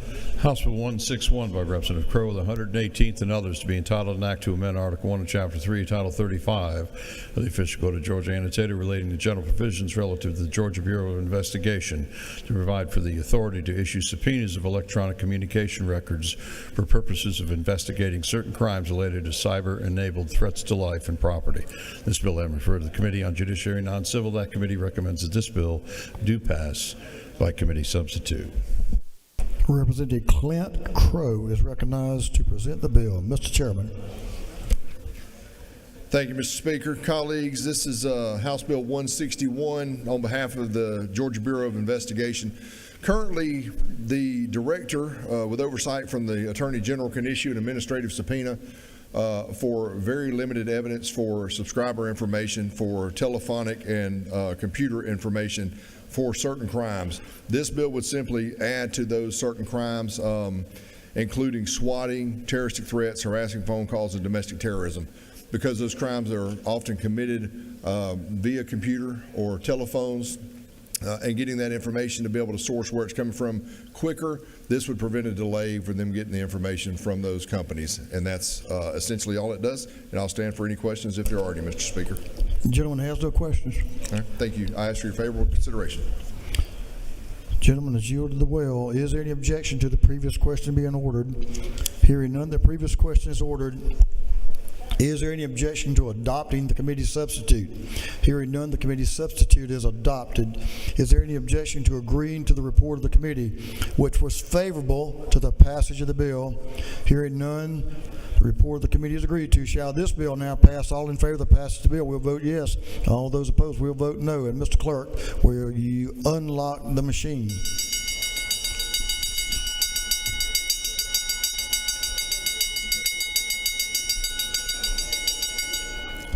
Have all members voted? All members voted. If so, Mr. Clerk, will you lock the machine? On the passage of House Bill 161, the yeas are 158, the nays are 8. This bill, having received the requisite constitutional majority, is therefore passed. Mr. Clerk, will you read the caption of House Bill 5656? House Bill 56 by Representative Petrie, the 166th and others, to be entitled an act to amend subpart 7 of part 3 of Article 7 of Chapter 3, entitled 20 of the official code of Georgia annotated relating to grants to children of law enforcement officers, firefighters, and prison guards, so as to provide for tuition grants to spouses of law enforcement officers, firefighters, and prison guards who are killed or permanently disabled in the line of duty. This bill having referred to the Committee on Higher Education. That committee recommends that this bill do pass by committee substitute. Chairman Petrie is recognized to present the bill. Thank you, Mr. Speaker. Ladies and gentlemen, I bring you today House Bill 56, which passed last year and went to the Senate, ran out of time and died there. As a reminder, this bill provides, we already have a Georgia Public Safety Memorial Grant that provides free tuition in this state, either in the university system or the technical system, for the children of slain public safety officers, firemen, police officers, paramedics, hero highway emergency response operators, and prison guards. What this bill began as a bill to add spouses of those slain or permanently disabled individuals. This bill will add the spouses of those individuals. In the process of improving this bill, you'll see something new this year. And that is in Section 3, you will see that we are now adding a separate benefit through a separate fund for teachers and for the spouses and children of teachers that might be killed or permanently disabled in the line of duty as well. Mr. Speaker, that's very simply what this measure does. Glad to answer any questions if there are any. Gentleman has a question, if he'll yield. Yes, sir, I yield. Representative Bernal, to your left, is recognized for a question. Thank you, Mr. Speaker. Does the gentleman yield? Yes, ma'am, I yield. Are you aware that the Justice Department pays for spouses to go to school, and there's no time frame on it? And then for children, they pay for them up to 27 years old, so they can get an undergraduate and a master's degree. No, ma'am, I'm not familiar with that. I'm not. This ad came out of the committee after it went to rules. There was a desire to add teachers, and so I certainly supported that measure. But I'm not aware of that benefit that you described. Well, the wife of a slain police officer gave me that information. But thank you for the bill. Thank you very much. Thank you. The gentleman has no further questions. Thank you, Mr. Speaker. The gentleman has yielded the will. Is there any objection to the previous question being ordered? Hearing none, the previous question is ordered. Is there any objection to adopting the committee substitute? Hearing none, the committee substitute is adopted. Is there any objection to agreeing to the report of the committee, which was favorable to the passage of the bill? Hearing none, the report of the committee is agreed to. Shall this bill now pass? All in favor of the passage of the bill will vote yes. All those opposed will vote no. And Mr. Clerk, will you unlock the machine?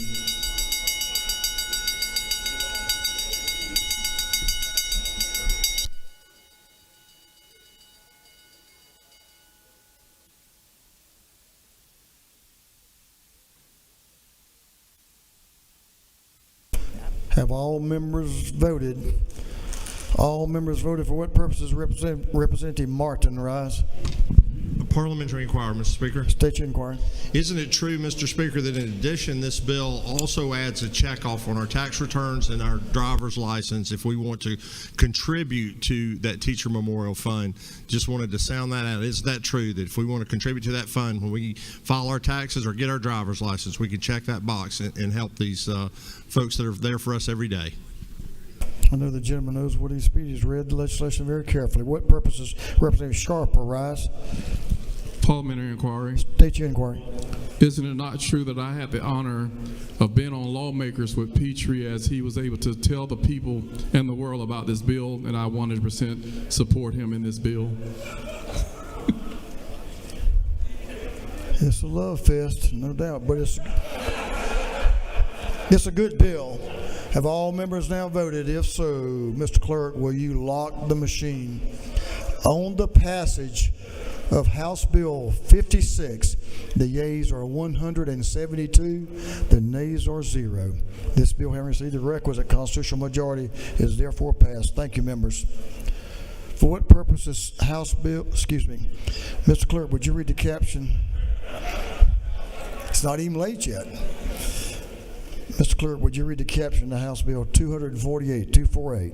House Bill 248 by Representative Jaspers, the 11th, to be entitled an act to amend Chapter 7 of Title 48 of the Official Code of Georgia annotated relating to income taxes so to provide for a tax credit for certain expenses incurred by taxpayers for certain geothermal machine installations at residential dwellings. This bill having referred to the Committee on Ways and Means. That committee recommends that this bill do pass by committee substitute. Chairman of Transportation, Chairman Jaspers, is recognized to present the bill. Thank you, Mr. Speaker. Members, I bring to you House Bill 248, which allow more Georgians to utilize the unique aspect of Earth's natural heat to heat and cool their buildings, their homes, This bill will allow for a 25% tax credit, income tax credit on the installation expenses of their residential geothermal system. It will only be applied over 5 years and be $5,000 for any taxable year. It also has a sunset, and which has been very good. These systems require the workers 2 or 3 times what a normal HVAC system would require. It has been proven to reduce our peak electrical grid use and our overall general less energy use. The sub also includes some information that help DOR to guidance in enforcing this tax credit. Mr. Speaker, that's my bill. I'll be glad to answer any questions. The gentleman has a question to your left. Chairman Parsons is recognized for a question. Thank you, Speaker. Gentleman yield? Absolutely. To the gentleman, isn't it true that I know you've worked very hard on this and it's a good issue, and I'll be right there with you voting for it? Thank you, Chairman. I appreciate your support. Gentleman has no further questions. Thank you, Mr. Speaker. I ask for your favorable vote. The gentleman has yielded the well. Is there any objection to the previous question being ordered? Hearing none, the previous question is ordered. Is there any objection to adopting the committee substitute? Hearing none, the committee substitute is adopted. Is there any objection to agreeing to the report of the committee, which was favorable to the passage of the bill? Hearing none, the report of the committee is agreed to. Shall this bill now pass? All in favor of the passage of the bill will vote yes. All those opposed will vote no. And Mr. Clerk, will you unlock the machine? We have an elections bill.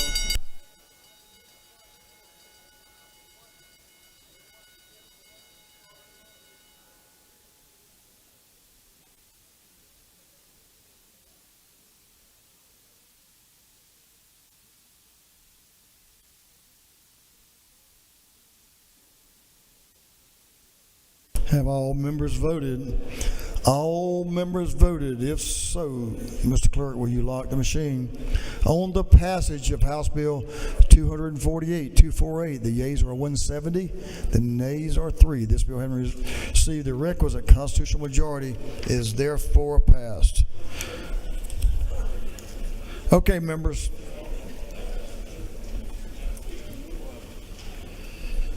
I'm going to ask you to pay attention to the gentleman in the well.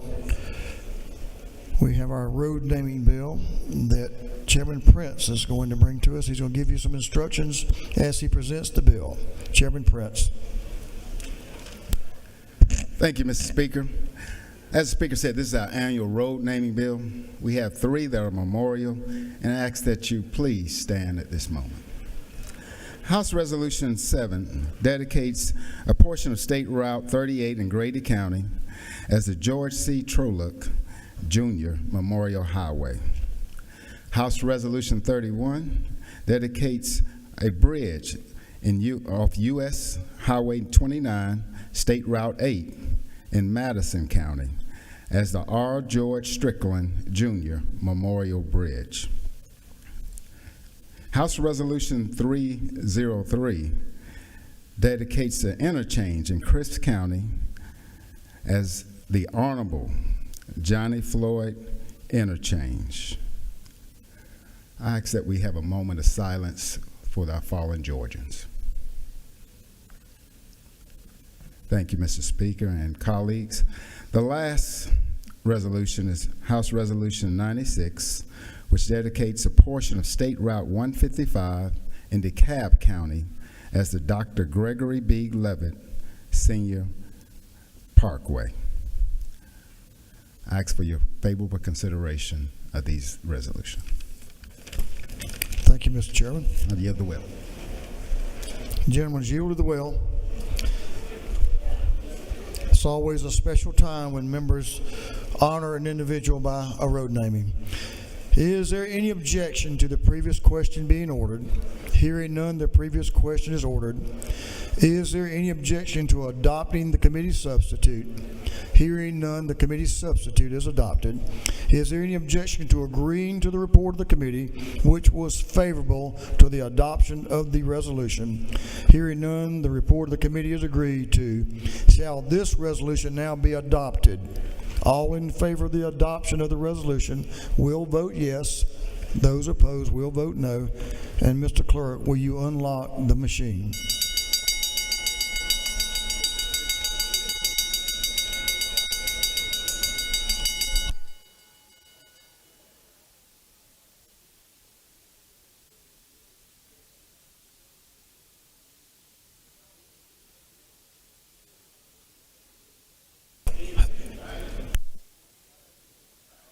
Have all members voted? All members voted. If so, Mr. Clerk, will you lock the machine? On the passage of House Resolution 7, the yeas are 172, the nays are 0. This resolution, having received the requisite constitutional majority, is therefore adopted. Mr. Clerk, will you read the caption to House Bill 638? House Bill 638 by Representative Silcox, the 53rd, and others to be entitled an act to amend Article 2, Chapter 9, and Title 32 of the Official Code of Georgia annotated relating to the Metropolitan Atlanta Rapid Transit Authority so as to prohibit the stopping or parking of a motor vehicle other than a transit vehicle in a designated transit vehicle lane in the city of Atlanta. This bill having been referred to the Committee on Transportation, that committee recommends that this bill do pass by committee substitute. Representative Deborah Silcox is recognized to present House Bill 638. Representative Silcox. Thank you so much, Mr. Speaker. I come to you today to present House Bill 638, but before I get into the bill, I do want to sincerely thank the Speaker Pro Tem for her immense help in perfecting this bill, as well as Chairman Jaspers and the Transportation Committee for their input on this bill. House Bill 638 would allow MARTA to enforce their BRT lanes. What is BRT? BRT stands for Bus Rapid Transit. That in the city of Atlanta and the Atlanta City Council have designated lanes in Atlanta specifically as transit-only lanes, meaning that only buses may ride in these lanes. But in order for people to travel rapidly in these lanes, they cannot be slowed down by other vehicles blocking the lane. House Bill 638 would allow MARTA to have cameras on their buses to ticket vehicles that are parking in these lanes. For the first 6 months of the implementation of this bill, MARTA would conduct a public education and awareness campaign, and the cameras would only issue warnings to people who park in these lanes. After 6 months, the bills, of course, can be issued a citation. The citations are minimal and match the same fines with the distracted driving bill that we did several years ago. The bill also requires that there be visible signage of the use of cameras in the bus-only lane. Violations will not contribute points against a person's motor vehicle record. Furthermore, they will not prohibit anyone from renewing their tag and will never result in an arrest. First responders may still access these lanes in congested areas, and the camera vendor will only be paid with grant funding and no administrative fees. The fees may only be used by MARTA for public safety initiatives. And finally, the bill has a sunset of January 2030. So I would ask for your favorable consideration of House Bill 638. And I'll be glad to stand for questions. The lady has a couple of questions. Representative Parsons to your left is recognized for a question. Thank you, Speaker. Lady Yield. I do. I was trying to find the bill and I hadn't got it up yet to look at. My question is, where would these cameras be located? I mean, they can't be located on the whole route, can they? No, that's a great question. I appreciate that. They will be located on the buses themselves, on the MARTA buses. So the bus would have to pass this car that's parked. Is that not correct? No, they would have them forward and rear facing, so they could take the tag if it's in front of the. Yes. Okay. Thank you very much. Great question. Appreciate it. Thank you. Any other questions? Yes, ma'am. You have a couple more. Representative Jasmine Clark to your left is recognized for a question. Thank you, Mr. Speaker. Does the gentlelady yield? Yes. Thank you so much for this legislation. I do believe it's good legislation, but I would like to ask about vehicles that are disabled, not because they just, went to run into the store or something, but what if a person has a flat tire or their car breaks down? Is there any possibility that we can work on the bill to make sure that we're not punishing people who are already kind of in a bad situation? Thank you. That's an excellent question. These lanes are designated specifically for buses only. And so there shouldn't be cars in those lanes. Ideally, the cars will not be in those lanes. But right now, it is only citations for parked vehicles. So I believe if someone could show that the car was disabled in some way, they would not receive a citation for that. Thank you. Thank you. Representative Prince to your left is recognized for a question. Thank you, Mr. Speaker. Does the lady yield? Yes, thank you. Isn't it not true that this measure will allow some of us, while we're in the Atlanta area, to drive the bus? That way we can know what time we'll get here in a smart way. That is true. The idea, this is rapid transit, and there are many other cities in the United States that have bus rapid transit, and it's a very easy and quick way to get around town. Thank you. Thank you for the question. Representative Washburn to your left is recognized for a question. Thank you, Mr. Speaker. Will the chair lady yield? Thank you. Yes. Is it not true that this legislation and the cameras referenced in it have absolutely nothing to do with the schools on cameras, which we addressed at length and passed two bills out of the House to deal with? Is that not true? Representative Washburn, I thank you very much for making that distinction. Yes, these cameras have nothing to do with the school cameras whatsoever. Will the gentlelady yield for another question? Yes, sir. Is it not true that this is, in my opinion, very good legislation that will help a great deal with the traffic congestion in the city of Atlanta? the gentleman knows of what he speaks. Thank you so much for the question.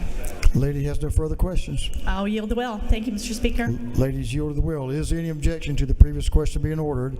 Chair hears none. The previous question is ordered. Is there any objection to adopting the committee's substitute? Hearing none, the committee's substitute is adopted.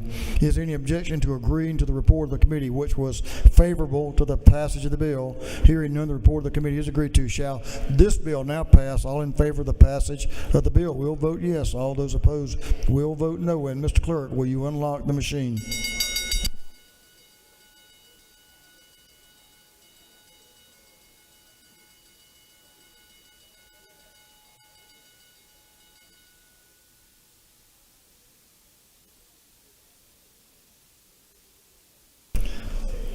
Have all members voted?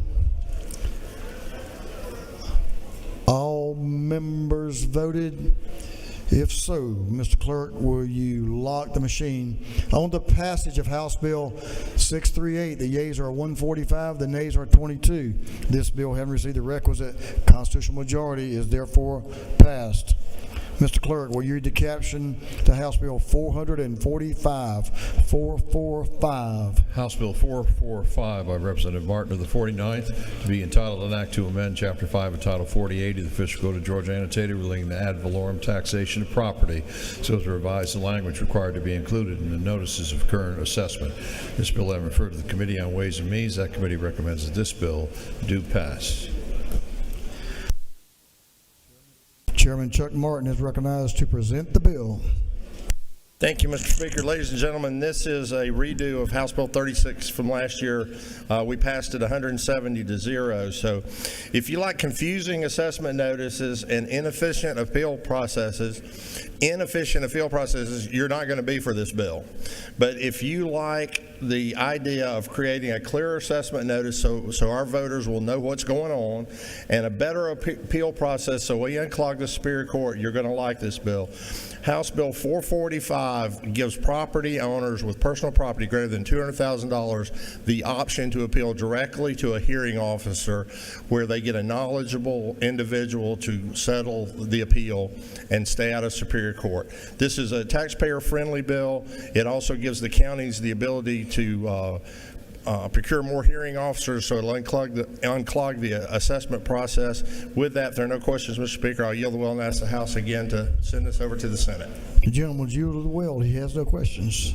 Is there any objection to the previous question being ordered? Hearing none, the previous question is ordered. Is there any objection to agreeing to the report of the committee, which was favorable to the passage of the bill? Hearing none, the report of the committee is agreed to. Shall this bill now pass? All in favor of the passage of the bill will vote yes.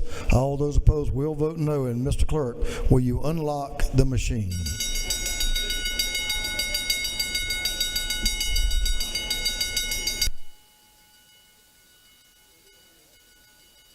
For what purpose does Representative Donahue rise? He waves. Have all members voted? All members voted. If so, Mr. Clerk, will you lock the machine? On the passage of House Bill 445, the yeas are 167, the nays are 0. The bill, having received the requisite constitutional majority, is therefore passed. Mr. Clerk, will you read the caption to House Bill 466? 466. House Bill 466 by Representative Cameron of the 1st, to be entitled an act to amend Article 3 of Chapter 3 of Title 50 of the Official Code of Georgia annotated relating to other state symbols, so as to designate the marsh tacky horse as the official Georgia heritage horse breed. This bill having been referred to the Committee on Special Rules, that committee recommends that this bill do pass. The gentleman from the very first House District, Representative Cameron, is recognized to present the bill. Representative Mike Cameron. Thank you, sir, and thank you for your time. Today I bring you HB 466, which designates the marsh tacky horse as the official heritage horse of Georgia. At the beginning, this was brought to me. I didn't think much of it, but the more I got into this bill and looked at this horse, it has a great history in America. It came over with the Spanish about 500 years ago. It was used by Native Americans for many centuries. It was used in the Gullah culture in Georgia and South Carolina. It was also used in the Revolutionary and Civil Wars. But after the turn of the 20th century, due to disease, the population started dwindling. By designating this horse as a heritage horse, like it has been in several other states, we're recognizing the importance of this horse not only in Georgia history, but the horse itself and how we need to preserve the horse. In Georgia, currently, there's only a couple of hundred horses of this type in here. There's some in South Carolina, Florida, Mississippi, and a couple other states, South and North Carolina. So, Mr. Speaker, that's what the bill does, and I'll take any questions. You have a couple of questions. Representative Saines, to your left from down on the coast, has a question. Thank you. Does the gentleman yield? Certainly, for my friend from the coast. Is it not true that though these are important heritage horses, they have no resemblance to the beautiful horses on Cumberland Island, which are actually feral horses since they're let go by the Carnegies on the island? That would be true, and I had mistakenly thought they were on on Cumberland Island. These horses are smaller than the average horse. They only go about 14 hands, which is about 54 to 56 inches tall. But they're very sturdy horses, and the reason they're called marsh tacky horses is because the word tacky means common horse, but marsh, because they have such large feet, they don't get stuck in mud or in marsh kind of lands. Thank you. Yes, sir. Representative Al Williams has a question. If the gentleman will yield, Representative Williams is recognized. I yield to my good friend. Thank you, Mr. Speaker. The gentleman yield. Yes, sir. Is it not true that even though they're small, they're very sturdy, and their use in the Gullah Geechee culture was to plow small farm areas, and they did a great job because of the size of their hoofs and their durability and strength? That is correct, and that's why we need to teach this to our younger people, that where these horses came from and why and the things that they did in culture and in history. Yes, sir, I yield. And then maybe our urban whip will get an opportunity to plow one of these fine horses. Well, and I told someone too, these horses are so small that probably I could get on them without a stepladder, so that always helps. You know, you too. You know. It's getting personal now, isn't it, Mr. Whip? Representative Deloach, to your right, is recognized for a question. He knows about these horses yes, sir, well. Does the gentleman yield? Yes, sir. You named several states that you said have these horses. Do you know how many of those are red states and how many are blue states? I think they're all red states. Whether it matters. Great history lessons. But I don't know how they vote. So it's because they have clay red states. No. The gentleman has no further questions. Thank you, Mr. Speaker. I yield the well and ask for your favorable consideration. The gentleman has yielded the well. Is there any objection to the previous question being ordered? Chair hears none. The previous question is ordered. Is there any objection to agreeing to the report of the committee, which was favorable to the passage of the bill? Hearing none, the report of the committee is agreed to. Shall this bill now pass? All in favor of the passage of the bill will vote yes. All those opposed will vote no, and the clerk will unlock the machine.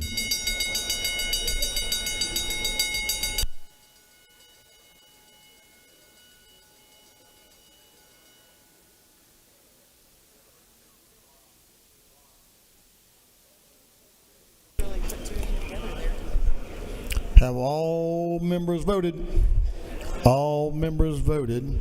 If so, Mr. Clerk, will you lock the machine on the passage of House Bill 466? The yeas are 168, the nays are 1. This bill, having received the requisite constitutional majority, is therefore passed. Mr. Clerk, will you read the caption to House Bill 491? House Bill 491 by Representative Chastain to the 7th and others to be entitled an act to amend Article 1 of Chapter 3 and Article 2 of Chapter 4 of Title 27 of the Official Code of Georgia annotated relating to hunting and non-commercial fishing respectively, so as to remove an exception for the use of air guns to hunt wildlife. This bill having referred to the Committee on Game, Fish, and Parks. That committee recommends that this bill do pass by committee substitute.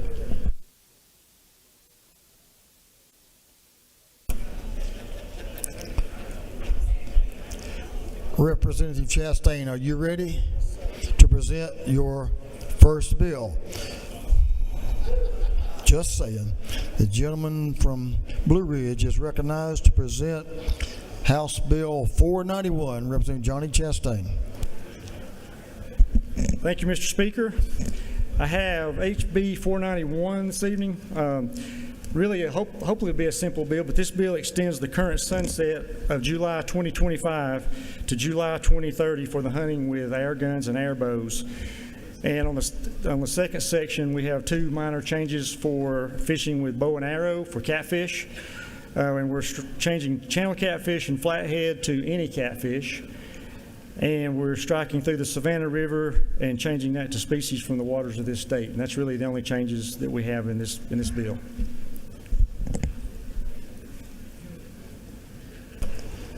I mean, I can't hardly help it. I'm so excited for you to take a couple of questions. Forgot to turn on the microphone. You do have a question from a neighbor, and that's a gentleman from the 6th, Representative Jason Ridley. To your right, if you will, yield for a question. Yes, Does sir. the gentleman yield? Yeah, I'll yield to my neighbor. Good. In section 1, lines 12 through 15, could you read those for us? 12 through 15? Yes, sir. For the purposes of this subsection, the term air gun means any pistol, handgun, or shoulder-held device such of not less than .30 caliber, 30 caliber, or airbow that propels projectile in the form of a slug shot or arrow equipped with a broadhead utilizing unignited compressed air or gas. Air guns are legal weapons for hunting big game only during primitive weapon hunts, primitive weapon seasons, and firearm seasons.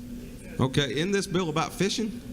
The second section is about fishing. Okay, so the first section. So in that first section right there, would what we call up where we're from, a potato gun, be legal to use?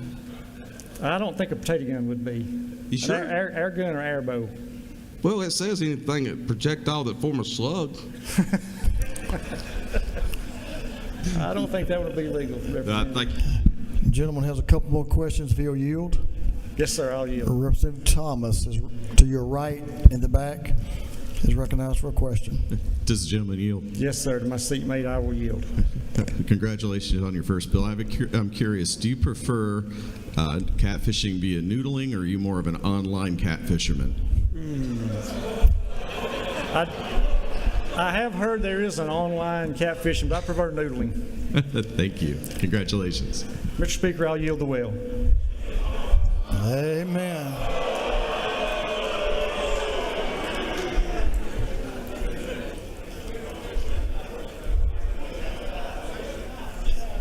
That was a pretty good move because you had a lot of questions. You had a whole slew of questions, as a matter of fact. The gentleman has yielded the well. Is there any objection to the previous question being ordered? Hearing none, the previous question is ordered. Is there any objection to adopting the committee's substitute? Hearing none, the committee's substitute is adopted. Is there any objection to agreeing to the report of the committee, which was favorable to the passage of the bill? Hearing none, the report of the committee is agreed to. Shall this bill now pass? All in favor of the passage of the bill will vote yes. All those opposed will vote no. And Mr. Clerk, will you unlock the machine?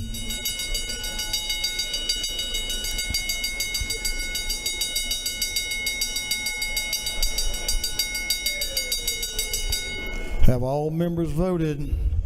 For what purposes Representative Park, Cannon Rice? A parliamentary inquiry. State your inquiry. Is it not true that there are members who are concerned that this bill prioritizes special hunting interests over the long-term conservation efforts? Of catfish? Yes, sir. I'm sure some people do have that concern. Yes, ma'am. For what purposes Representative Montahan rise? Parliamentary inquiry, Mr. Speaker. State your inquiry. Give the gentleman your attention. Mr. Speaker, isn't it true that I see about bows and arrows, but I don't see nothing in this bill about noodling? I think we passed that years ago, Representative. It covers that noodling aspect. Have all members now voted? All members voted. If so, Mr. Clerk, will you lock the machine on the passage of House Bill 491? The yeas are 171, the nays are 3. This bill has received the requisite constitutional majority, is therefore passed.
Mr. Clerk, will you read the caption of House Bill 439? 439. House Bill 439 by Representative Yurda, the 152nd and others, to be entitled an act to amend Code Section 48850 of the Official Code of Georgia annotated, related to compensation of dealers for reporting and paying tax and reimbursement deductions so as to revise deductions allowed to dealers. This bill having referred to the Committee on Banks and Banking. That committee recommends that this bill do pass by committee substitute.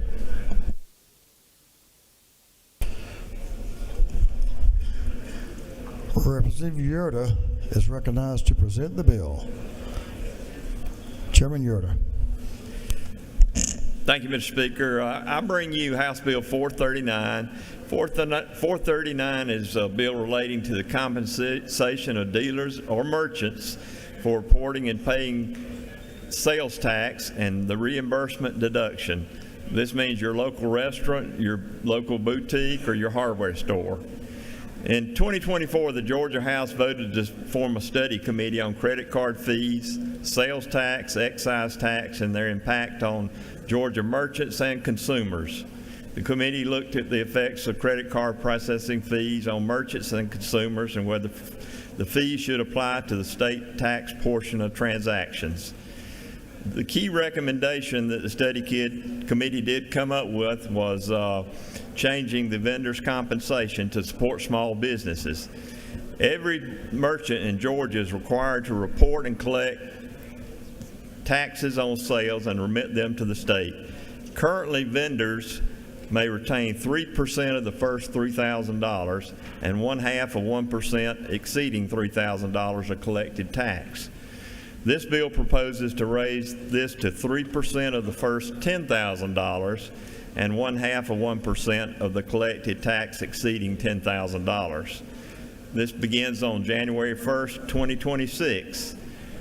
This would help small businesses cover some of the costs associated with collecting sales tax. I asked the Revenue Department when this was last changed, and they looked back as far as 2005, 20 years ago, and it hadn't been raised since then. Worked with the locals on this bill, including ACCG. This bill would add to the bottom line of small businesses that are struggling with the effects of inflation, supply chain issues, and finding qualified employees. And I certainly also think about the hundreds of businesses that were impacted by Hurricane Helene. You know, Georgia's been voted the best place to do business for the last 11 years. Let's do something to take care of our small businesses in Georgia. I'd appreciate your favorable consideration.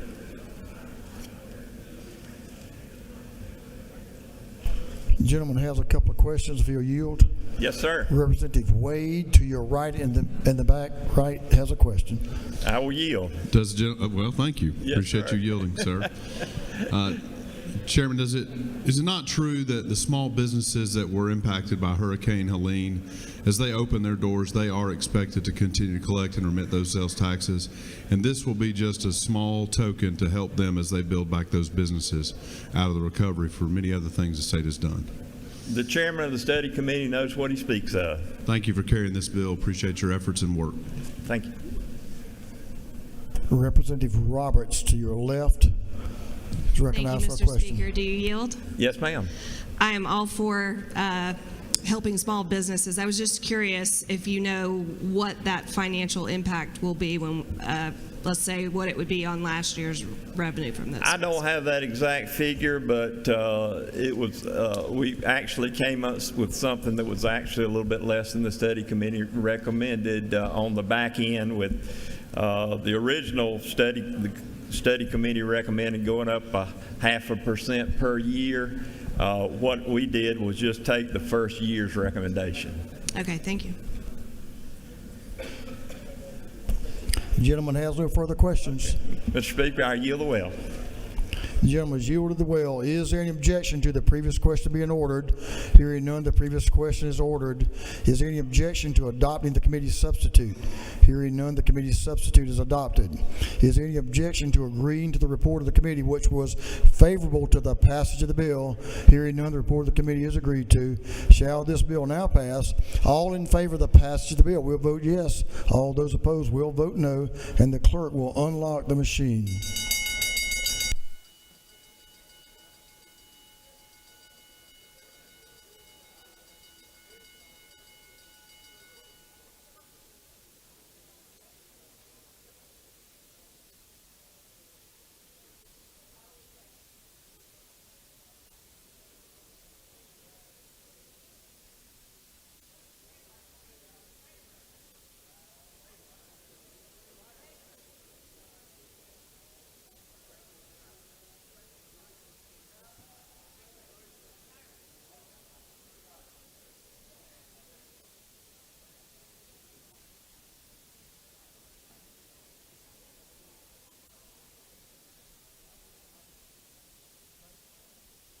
Have all members voted? All members voted. If so, Mr. Clerk, will you lock the machine? On the passage of House Bill 439, the yeas are 170, the nays are 1. This bill, having received the requisite constitutional majority, is therefore passed. Mr. Clerk, will you read the caption of House Bill 447? 447. House Bill 447 by Representative Gullett of the 19th to be entitled an act to amend Article 4, Chapter 9 and Title 16 of the Official Code of Georgia annotated relating to fraud and related offenses, so as to provide for the crime of gift card theft, gift card forgery, and gift card fraud. This bill having referred to the Committee on Judiciary and Non-Civil, that committee recommends that this bill do pass by committee substitute. Representative Gullett is recognized to present the bill. Chairman Gullett. Thank you, Speaker. Today I rise to present House Bill 447, a crucial measure to combat the growing epidemic of gift card theft. Sophisticated criminal enterprises are stealing gift cards from stores, recording their information, and waiting for unsuspected customers to activate them, only to drain the funds instantly. This isn't a small-time crime. It's organized theft, and it's costing consumers and businesses nearly $1 billion last year alone. Because these cards have no value when activated, prosecuting these crimes has been difficult, leaving businesses and law enforcement with limited options. HB 447 closes the gap, ensuring these criminals can be properly charged and held accountable. This bill protects Georgia businesses, safeguards consumers, and strengthens our fight against organized retail theft, and I urge your support. Mr. Speaker, I'm happy to answer any questions. The gentleman has no questions. Thank you so much. The gentleman yielded the well. Is there any objection to the previous question being ordered? Hearing none, the previous question is ordered. Is there any objection to adopting the committee substitute? Hearing none, the committee substitute is adopted. Is there any objection to agreeing to the report of the committee, which was favorable to the passage of the bill? Hearing none, the report of the committee is agreed to. Shall this bill now pass? All in favor of the passage of the bill will vote yes. All those opposed will vote no. Mr. Clerk, will you unlock the machine? He said there's only two.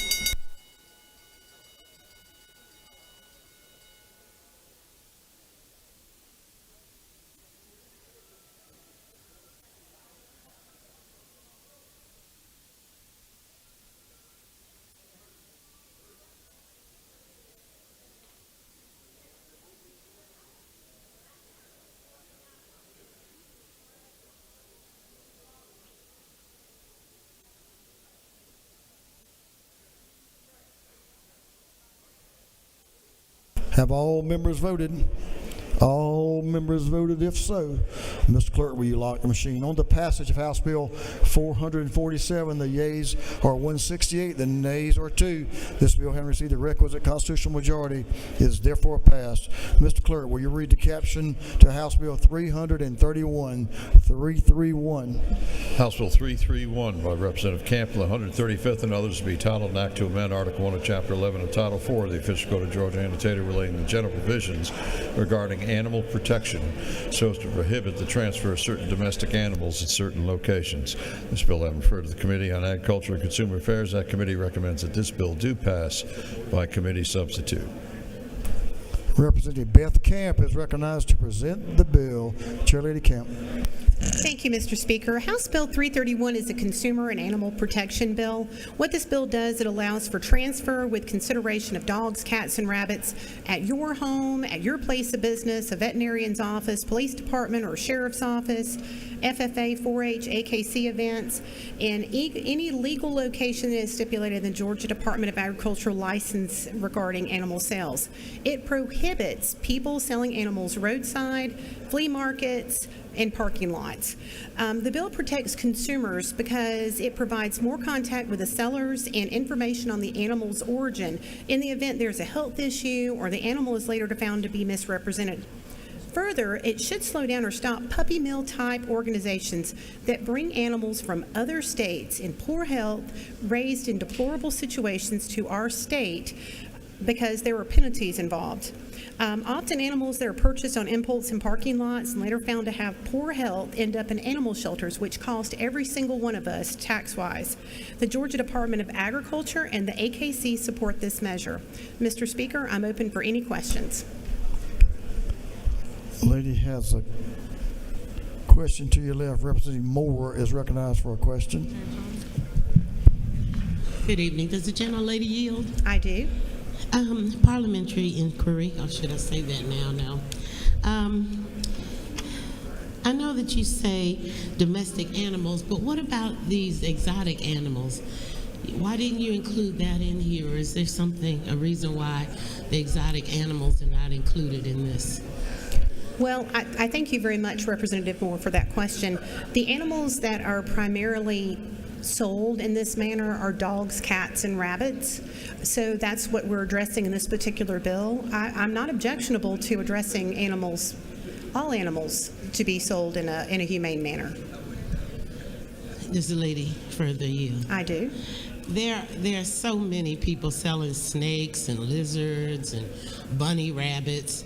They're not considered domestic, the bunny rabbit maybe, but and that should have been included in this. I'm wondering if there's something else somewhere that stopped you from putting that in here, because that's really important. It does address dogs, cats, and rabbits. So rabbits are included. Like the rabbits. Yes, but Snakes, it doesn't address lizards. reptiles. No, it does not. Thank you, though. Lady yield for a couple more questions. I do. Representative Drenner to your left is recognized for a question. Thank you, Mr. Speaker. Does the gentlelady yield? I do, for my friend. Thank you very much. Is it not true that my county has been working substantially on this issue? And a couple of weeks ago, I went to Walmart on a Saturday morning, and somebody tried to sell me puppies from out of a car. And I just want to say thank you very much for doing this bill. It's good job. Thank you. I appreciate your support. One more question. Representative Gullett, right up the center aisle on your right, is recognized for a question. Generally yield? I do. Isn't it true that this is something really important to my county as well? And not only is it addressing, I believe, people getting animals really without thinking about how much of an animal really costs your life, how much an animal affects your life, but it also, when animals are not wanted, they overrun our humane societies and our local animal shelters, and this will really help put a stop to that as well. Is that not true? It is true, and I appreciate your comment, and I appreciate your work in previous years on this bill. I know you love animals as much as I do. Lady has no further questions. Thank you, Mr. Speaker. I yield and ask for favorable consideration on this measure. The lady is yielded the will. Is there any objection to the previous question being ordered? Hearing none, the previous question is ordered. Is there any objection to adopting the committee's substitute? Hearing none, the committee's substitute is adopted. Is there any objection to agreeing to the report of the committee, which was favorable to the passage of the bill? Hearing none, the report of the committee is agreed to. Shall this bill now pass? All in favor of the passage of the bill will vote yes. All those opposed will vote no. And Mr. Clerk, will you unlock the machine?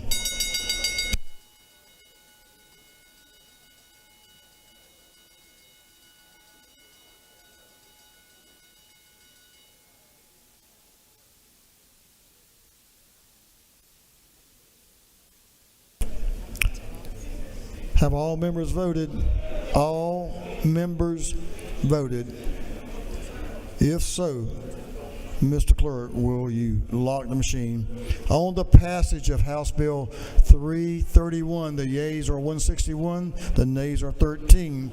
This bill, having received the requisite constitutional majority, is therefore passed. Mr. Clerk, will you read the caption to House Bill 451? House Bill 451 by Representative Cannon, the 172nd, to be entitled an act to amend Part 14 of Article 6 of Chapter 2 of Title 20 of the Official Code of Georgia Annotated, relating to the other educational programs under the Quality Basic Education Act, so provide that local boards of education shall be authorized to provide instruction in hunting safety in grades 6 through 12. This bill has been referred to the Committee on Game, Fish, and Parks. That committee recommends that this bill do pass by committee substitute. Representative Chaz Cannon is recognized to present the bill. Thank you, Mr. Speaker. I have House Bill 451. House Bill 451 would authorize local boards of education to provide instruction in hunter safety in grades 6 through 12 by Georgia DNR certified instructors. The course is already being taught in more than 100 schools across the state by over 400 certified instructors. Some of the instructors are from our own DNR law enforcement division, some are volunteers, and some are our own local school teachers. The bill requires that any instruction provided must be based on the hunter education safety courses already established by the DNR, and it must be taught by a DNR qualified instructor. In crafting the bill, we worked very closely with the Department of Education and the DNR to follow what is already being taught in our schools across the state. The language we have now just makes it part of the code. I'll stand for any questions and ask for your favorable consideration, Mr. Speaker. Representative McDonald, to your right, is recognized for a question. Does the gentleman yield? Yes, sir. Does anywhere in this bill is a word CUVA and what CUVA stands for hidden? Sure we can add it over in the Senate if we need to. Representative Petrie, to your left, is recognized for a question. Does the gentleman yield? I do. To the gentleman from the coast. Yeah, Representative and friend, is it not true that there's not much better we could have young people doing today than being outdoors, whether it's hunting or fishing or whatever else? But is that not true? The gentleman knows of what he speaks. Representative Sanchez, to your right, is recognized for a question.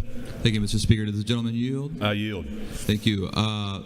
Is there a reason why this bill is narrowed only to hunting safety and not for general gun safety in general? Hunter safety could include that. Okay, thank you. Yes, sir. Chairman Irwin, to your right, is recognized for a question. Thank you, Mr. Speaker. Does the gentleman yield? I yield to my seat, mate. Do you mind if I ask you how many times you took this course before you passed it? I'm not going to answer that one. Thank you, Mr. Speaker. Good bill. Yield the well. I was coming with a question, but the gentleman yielded the well. The gentleman has yielded the well. Is there any objection to the previous question being ordered? Hearing none, the previous question is ordered. Is there any objection to adopting the committee's substitute? Hearing none, the committee's substitute is adopted. Is there any objection to agreeing to the report of the committee, which was favorable to the passage of the bill? The chair hears none. The report of the committee is agreed to. Shall this bill now pass? All in favor of the passage of the bill will vote yes. All those opposed will vote no. And the clerk will unlock the machine.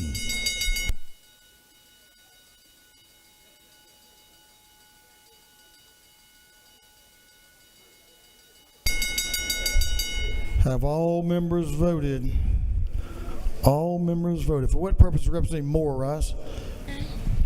Parliamentary inquiry. State your inquiry. Is it not true that not everyone wants to see a young man, a young woman between 6 and 12 grade running around with a gun outside? Seriously? I'm sure the lady has her opinion, and she's welcome to it. For what purpose is Representative Hagan rise? Parliamentary inquiry. State your inquiry. Mr. Speaker, isn't it true that this bill does not require any local school system to adopt this program, but it leaves them the option, and so if the parents don't want to see their children doing that, they can let their local school board know? I know the lady knows of what she speaks for. What purpose is Representative Burchett rise? Parliamentary inquiry. State your inquiry. Isn't it true that this bill allows for when kids are outside with guns, they are trained properly in safety? I'm sure the gentleman knows what he speaks. He has 2 young boys. Now, have all members voted? All members voted. If so, Mr. Clerk, will you lock the machine? On the passage of House Bill 451, the yeas were 159, the nays are 16. This bill, having received the requisite constitutional majority, is therefore passed. Mr. Clerk, will you read the caption to House Bill 593? House Bill 593 by Representative Green and the 154th to be entitled an act to provide for that future elections for the office of probate judge of Baker County shall be nonpartisan elections. This bill having referred to the Committee on Intergovernmental Coordination. That committee recommends that this bill do pass. The Dean of this House, Representative Gerald Green, is recognized to present House Bill 593. Thank you, Mr. Speaker. And Mr. Speaker, I can assure you this is not my first bill. I want to thank the committees that helped me bring this bill to today's vote. And this is House Bill 593, and it's to provide that future elections for the office of probate judge of Baker County shall be nonpartisan. I have letters from the probate judge. I have the county commission that has sent their request in that I present this bill to you, my colleagues. So, Mr. Speaker, if there are no questions, I would favorably ask that each of you vote for House Bill 593. The gentleman has no questions. Thank you, Mr. Speaker. He knows what he's doing. Gentlemen, yield to the well. Is there any objection to the previous question being ordered? The chair hears none. Previous question is ordered. Is there any objection to agreeing to the report of the committee, which was favorable to the passage of the bill? Hearing none, the report of the committee is agreed to. Shall this bill now pass? All in favor of the passage of the bill will vote yes. All those opposed will vote no. And the clerk will unlock the machine.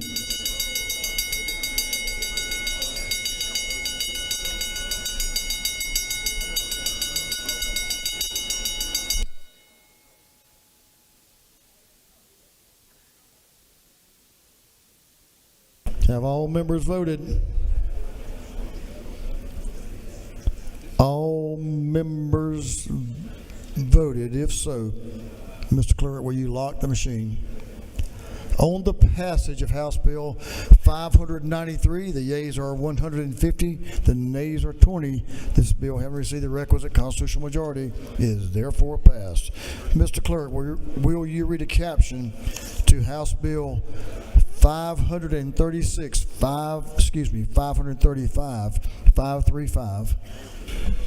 House Bill 535 by Representative Smith of the 18th to be entitled an act to amend Code Section 42838 of the Official Code of Georgia annotated relating arrest or graduated sanctions for how's the boy? For probationers violating terms, hearing, disposition of charge, and procedure when probation revoked in county other than that of conviction. This bill having referred to the Committee on Judiciary Non-Civil, that committee recommends that this bill do pass. Representative Tyler Paul Smith is recognized to present House Bill 535. Thank you, Mr. Speaker. Members of this august body, I bring to you House Bill 535. This is in response to the case decided over across the street in the Kellum case. This bill would fix that and eliminate the confusion. In almost all contexts, if a person is sitting in jail waiting adjudication of a case, Georgia law dictates that their time sitting in jail counts as time served if they're sentenced to more jail or prison time. This bill provides a very simple fix. It would count time served for probation revocation cases in the same way as any other case. This is how courts counted time served for years before the Court of Appeals decision created the legal fiction that time in jail only counts as time on probation for purposes of time served calculations. That, Mr. Speaker, is the bill in a nutshell, and I will yield for questions. The gentleman has no questions. Thank you, Mr. Speaker. I'll yield well and ask this body's favorable consideration. Gentleman's yield the well. Is there any objection to the previous question being ordered? Hearing none, the previous question is ordered. Is there any objection to agreeing to the report of the committee, which was favorable to the passage of the bill? Hearing none, the report of the committee is agreed to. Shall this bill now pass? All in favor of the passage of the bill will vote yes. All those opposed will vote no. And Mr. Clerk, will you unlock the machine?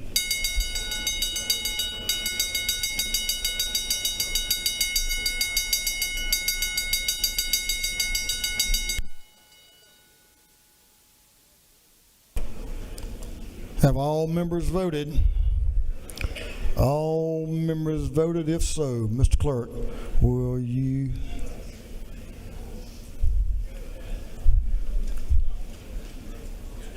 lock the machine? Have all members voted? I think you have. Looks like it to me. Wow. On the passage of House Bill 535, the yeas are 178. and the nays are 0. This bill, having received the requisite constitutional majority, is therefore passed. Mr. Clerk, will you read the caption to House Bill 521? House Bill 521 by Representative Anderson to the 10th and others to be entitled an act to amend Article 8 of Chapter 36 and Title 36 of the Official Code of Georgia Annotated relating to municipal de-annexation so as to revise procedures related to the de-annexation of certain properties. This bill having referred to the Committee on Governmental Affairs. That committee recommends that this bill do pass by Rules Committee Sub. Chairman Anderson is recognized to present House Bill 521. Thank you, Mr. Speaker. Colleagues, once again, I bring a follow-up bill to some of the actions we've done over the last few years with a little addition here. Section 1 of House Bill 521 requires that any de-annexation, when that occurs, that the appropriate shape files be provided to the Legislative and Congressional Reapportionment Office. Section 2 of the bill applies only to one particular county and one particular tract of property, which is the 9,000 some odd acre tract of property in Paulding County that is currently owned by, I believe, the city of Atlanta that they're looking for a buyer for. And all this does is it says that once that occurs, that there is an agreement between the city and the county regarding the future annexation of that property. Section 3 is where this bill started, and that is requiring that when a county wants to de-annex county-owned properties, only county-owned properties, that the municipality must provide a response within 90 days. It's currently in code that the county can request de-annexation, but there's no time limit. And this is something that was overlooked when we did the de-annexation rewrite a couple of years ago. With that, Mr. Speaker, I'll stand for any questions. The gentleman has no questions. Thank you. I request your favorable consideration, and I yield the will. The gentleman's yielded the will. Is there any objection to the previous question being ordered? Hearing none, the previous question is ordered. Is there any objection to withdrawing the committee's substitute? Hearing none, the committee's substitute is withdrawn. Is there any objection to adopting the substitute offered by the Committee on Rules? Hearing none, the Rules Committee's substitute is adopted. Is there any objection to agreeing to the report of the committee, which was favorable to the passage of the bill? Hearing none, the report of the committee is agreed to. Shall this bill now pass? All in favor of the passage of the bill will vote yes. All those opposed will vote no. And Mr. Clerk, will you unlock the machine?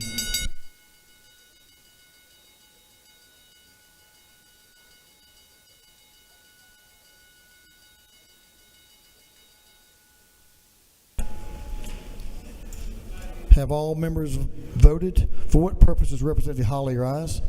Parliamentary inquiry. State your inquiry, sir. Mr. Speaker, it is not true that this substitute for this bill is actually providing enough transparency for the public and is good not only for the county of the sponsor, but also for those counties that actually find themselves applicable to this measure.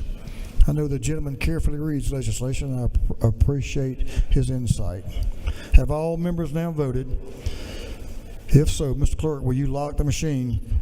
On the passage of the bill, the yeas are 165, the nays are 10. This bill, House Bill 521, has received a requisite constitutional majority and is therefore passed. Mr. Clerk, will you read the caption to House Bill 433? House Bill 433 by Representative Ballinger, the 23rd, and others to be entitled an act to amend Article 2, Chapter 3, Title 35 of the Official Code of Georgia Annotated relating to Georgia Crime Information Center, so as to provide that the Department of Human Services shall be authorized to access restricted and sealed information to conduct employee oversight in certain circumstances. This bill having referred to the Committee on Public Safety and Homeland Security. That committee recommends that this bill do pass by committee substitute. Representative Ballinger is recognized to present the bill. The lady has the will. Thank you, Mr. Speaker. I appreciate your attention to this matter. Right now, our Department of Family and Children's Services, as well as our Department of Human Resources, cannot access certain GCIC information. According to the NCIC information, this is required of our out-of-state partners that function in the same capacity as our DHR and our Division of Family and Children's Services, but it's not available to our own in-state Department of Human Resources and Division of of Family and Children's Services. So this just allows them access to that information, changing the GCIC rules. I'll be happy to stand for any questions. The lady has no questions. Thank you. I appreciate your favorable consideration, and I yield the well. The lady is yielded the well. Is there any objection to the previous question being ordered? Hearing none, the previous question is ordered. Is there any objection to adopting the committee substitute? Hearing none, the committee substitute is adopted. Is there any objection to agreeing to the report of the committee, which was favorable to the passage of the bill? Hearing none, the report of the committee is agreed to. Shall this bill now pass? All in favor of the passage of the bill will vote yes. All those opposed will vote no. And Mr. Clerk, will you unlock the machine?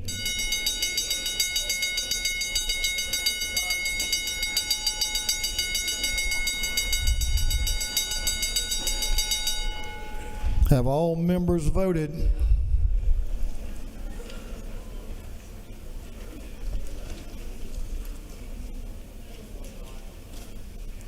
All members voted? If so, Mr. Clerk, will you lock the machine? On the passage of House Bill 433, the yeas are 177, the nays are 0. This bill, having received the requisite constitutional majority, is therefore passed.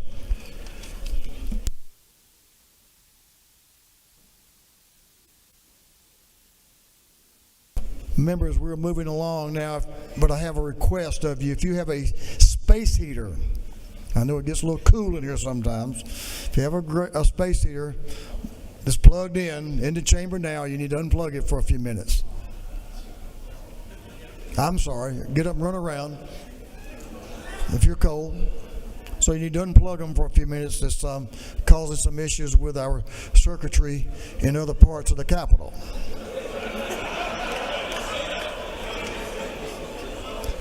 Yeah, primarily the Senate. They're out of lights over there.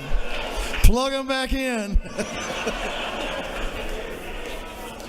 I'm not sure they were doing anything anyway, so what's the big deal?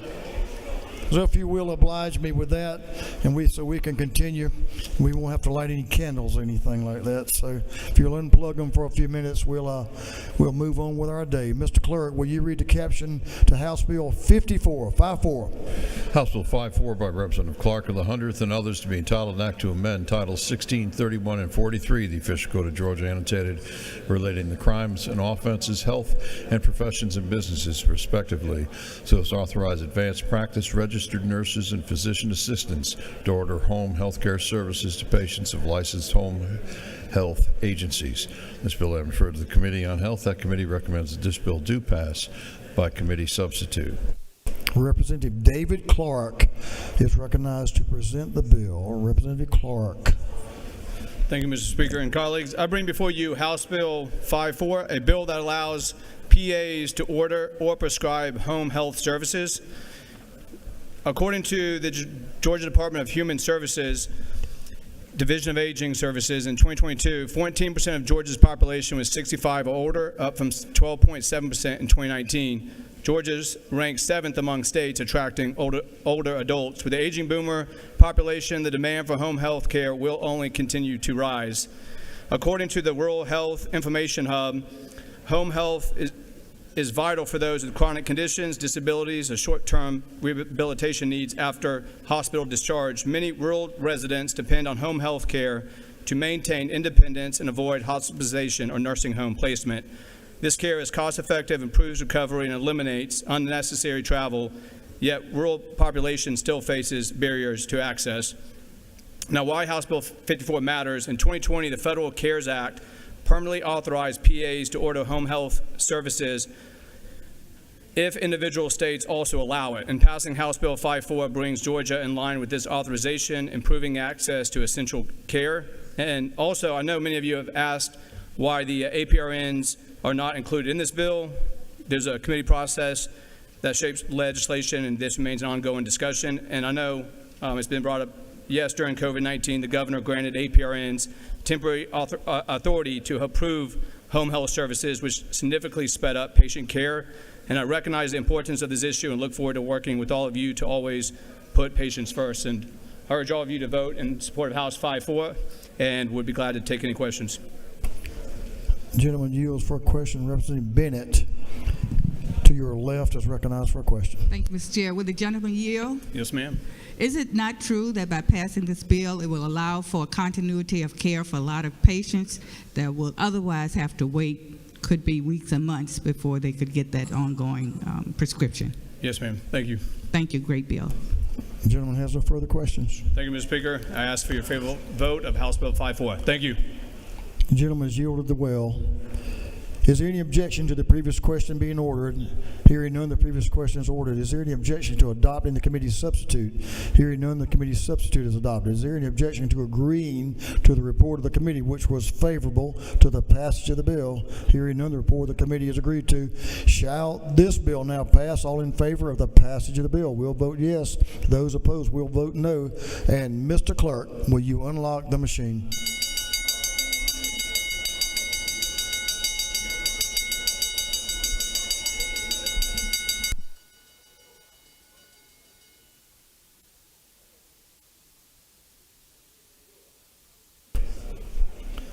Have all members voted? All members voted. If so, Mr. Clerk, will you lock the machine? On the passage of House Bill 54, the yeas are 177, the nays are 0. This bill having received the requisite constitutional majority is therefore passed. Mr. Clerk, will you read the caption of House Bill 511? House Bill 511 by Representative Lumsden of the 12th and others to be entitled an act to amend Chapter 32 and Title 33 in Code Section 48.7.27 of the Official Code of Georgia and Territory relating to property insurance and computation of taxable net income. This bill having referred to the Committee on Ways and Means, that committee recommends that this bill do pass by committee substitute. Chairman Lumsden is recognized to present the bill. Chairman Eddie Lumsden. Thank you, Mr. Speaker. Members of the House, I bring to you House Bill 511. This is a piece of model legislation that comes from the National Council of Insurance Legislators. In light of recent devastating storms that have impacted our state, this is a small measure that will help provide an opportunity for our citizens to better prepare to recover from future catastrophic events. I would note that several of our other neighboring states, Mississippi, Alabama, Tennessee, and South Carolina, have already passed this legislation, and several other states are considering it. This bill provides a way of reducing one's taxable income by way of a catastrophic savings account, which can be used when a declared catastrophic event occurs. It works similar to a health savings account.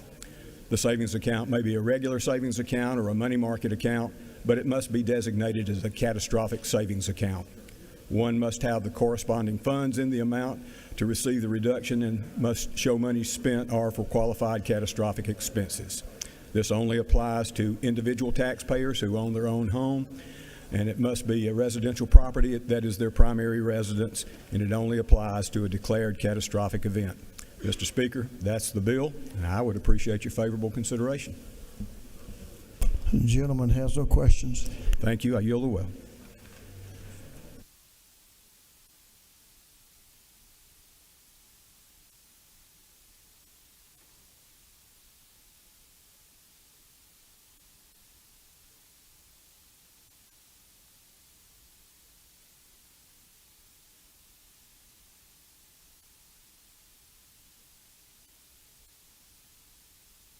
The gentleman has yielded the well. Is there any objection to the previous question being ordered?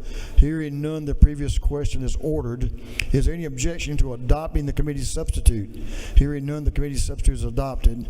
Is there any objection to agreeing to the report of the committee, which was favorable to the passage of the bill? Hearing none, the report of the committee is agreed to. Shall this bill now pass? All in favor of the passage of the bill will vote yes. All those opposed will vote no. And Mr. Clerk, will you unlock the machine? Let's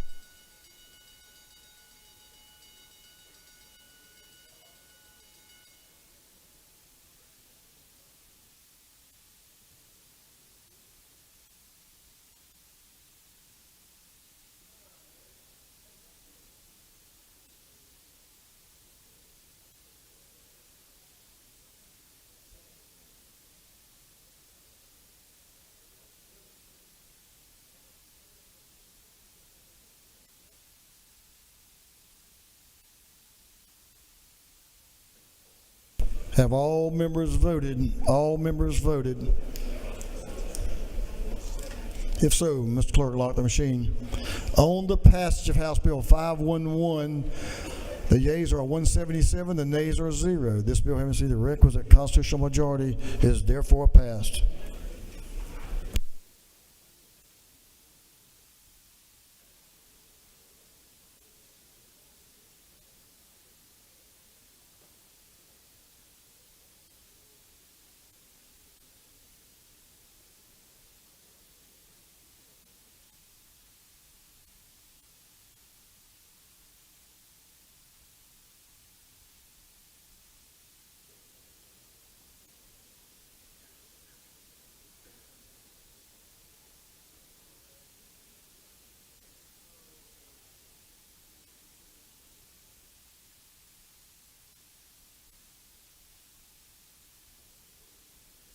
Mr. Clerk, will you read the caption of House Bill 718?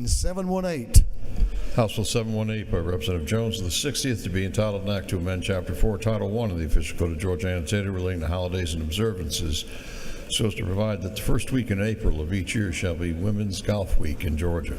This bill having referred to the Committee on Special Rules, that committee recommends that this bill do pass. Representative Sheila Jones is recognized to present House Bill 718. Give the lady your attention, please. Thank you, Mr. Speaker and members of the House. I have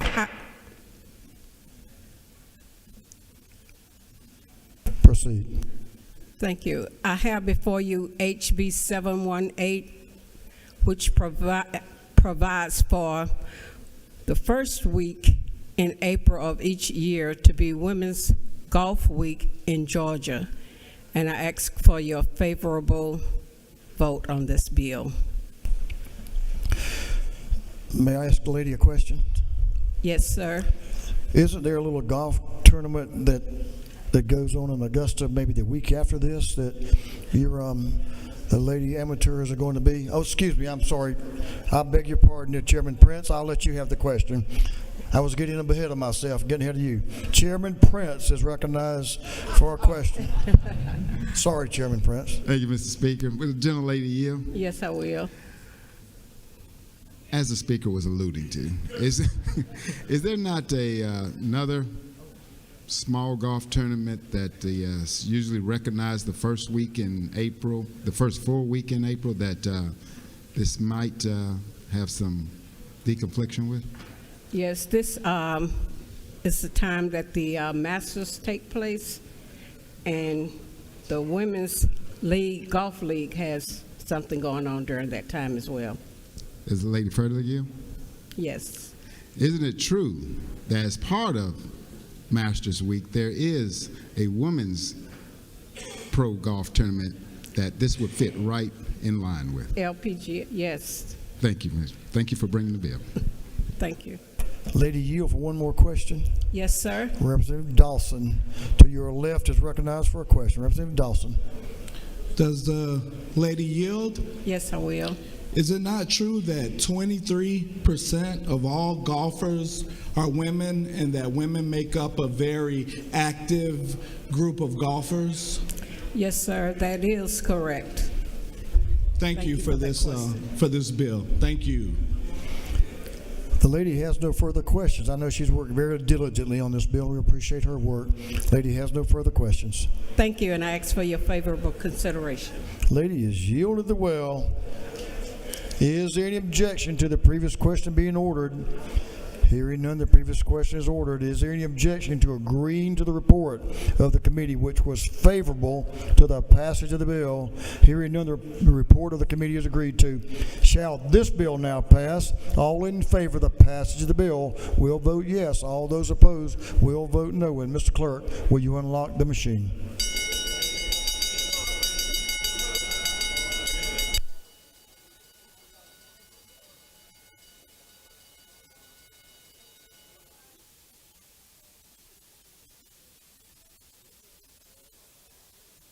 Have all members voted? All members voted. If so, Mr. Clerk, will you lock the machine. On the passage of House Bill 718, the yeas are 174, the nays are 1. This bill having received the requisite constitutional majority is therefore passed. Congratulations.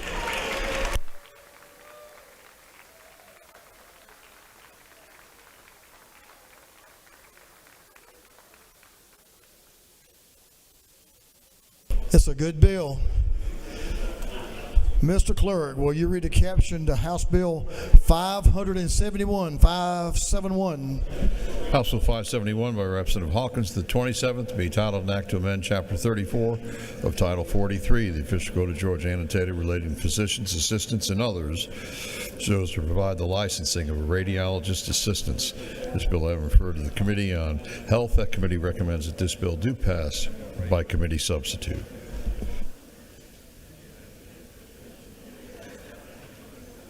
Chairman Hawkins is recognized to present the bill.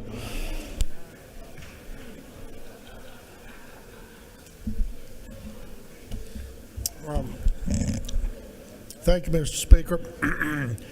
You have before you House Bill 571. This deals with radiology assistants.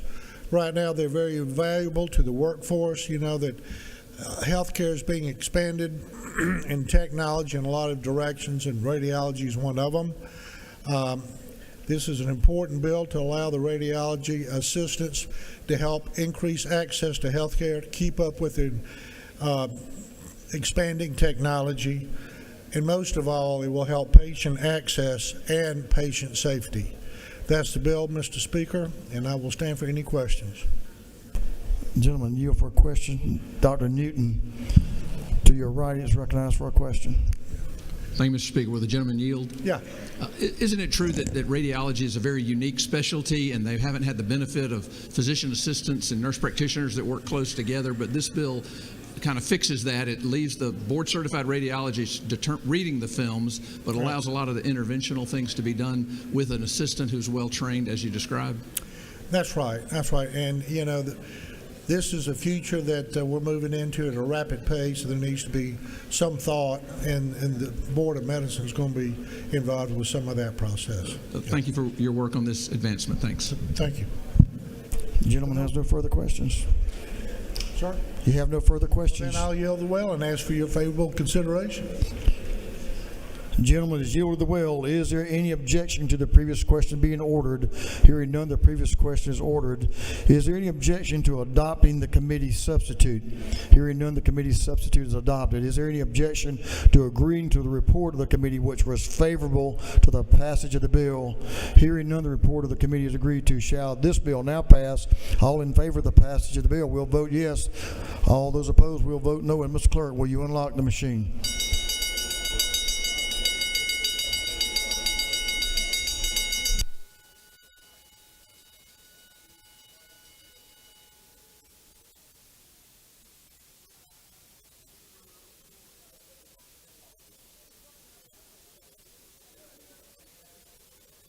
Have all members voted?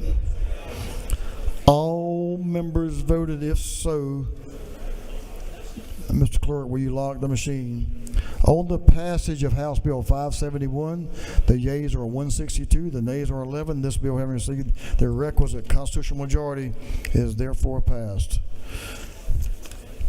Mr. Clerk, will you read the caption to a group of privileged resolutions? Honoring the legacy of the Battle of Briar Creek, recognizing and commending Michelle Riggs, recognizing and commending Dr. Teresa T. Bird, recognizing and commending Dr. Paula Greaves, honoring the life and memory of Steve Mensch, recognizing May 20th as Myositis Awareness Month, and for other purposes, that completes the reading of the privileged resolutions.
Rules Chairman is recognized for an announcement. Mr. Rules Chairman.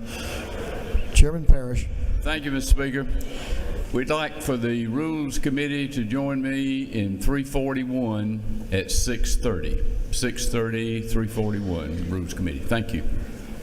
Thank you, Mr. Chairman. Members, y'all all understand and have your tickets for the food trucks that are outside the Capitol for our dinner. Would that be correct? If you don't, you need to come by my office and pick up a ticket. If you do not have a ticket and you want to enjoy the food that we're providing. Okay, this House will stand in recess until 7 p.m. 7 p.m. House in recess until 7 p.m.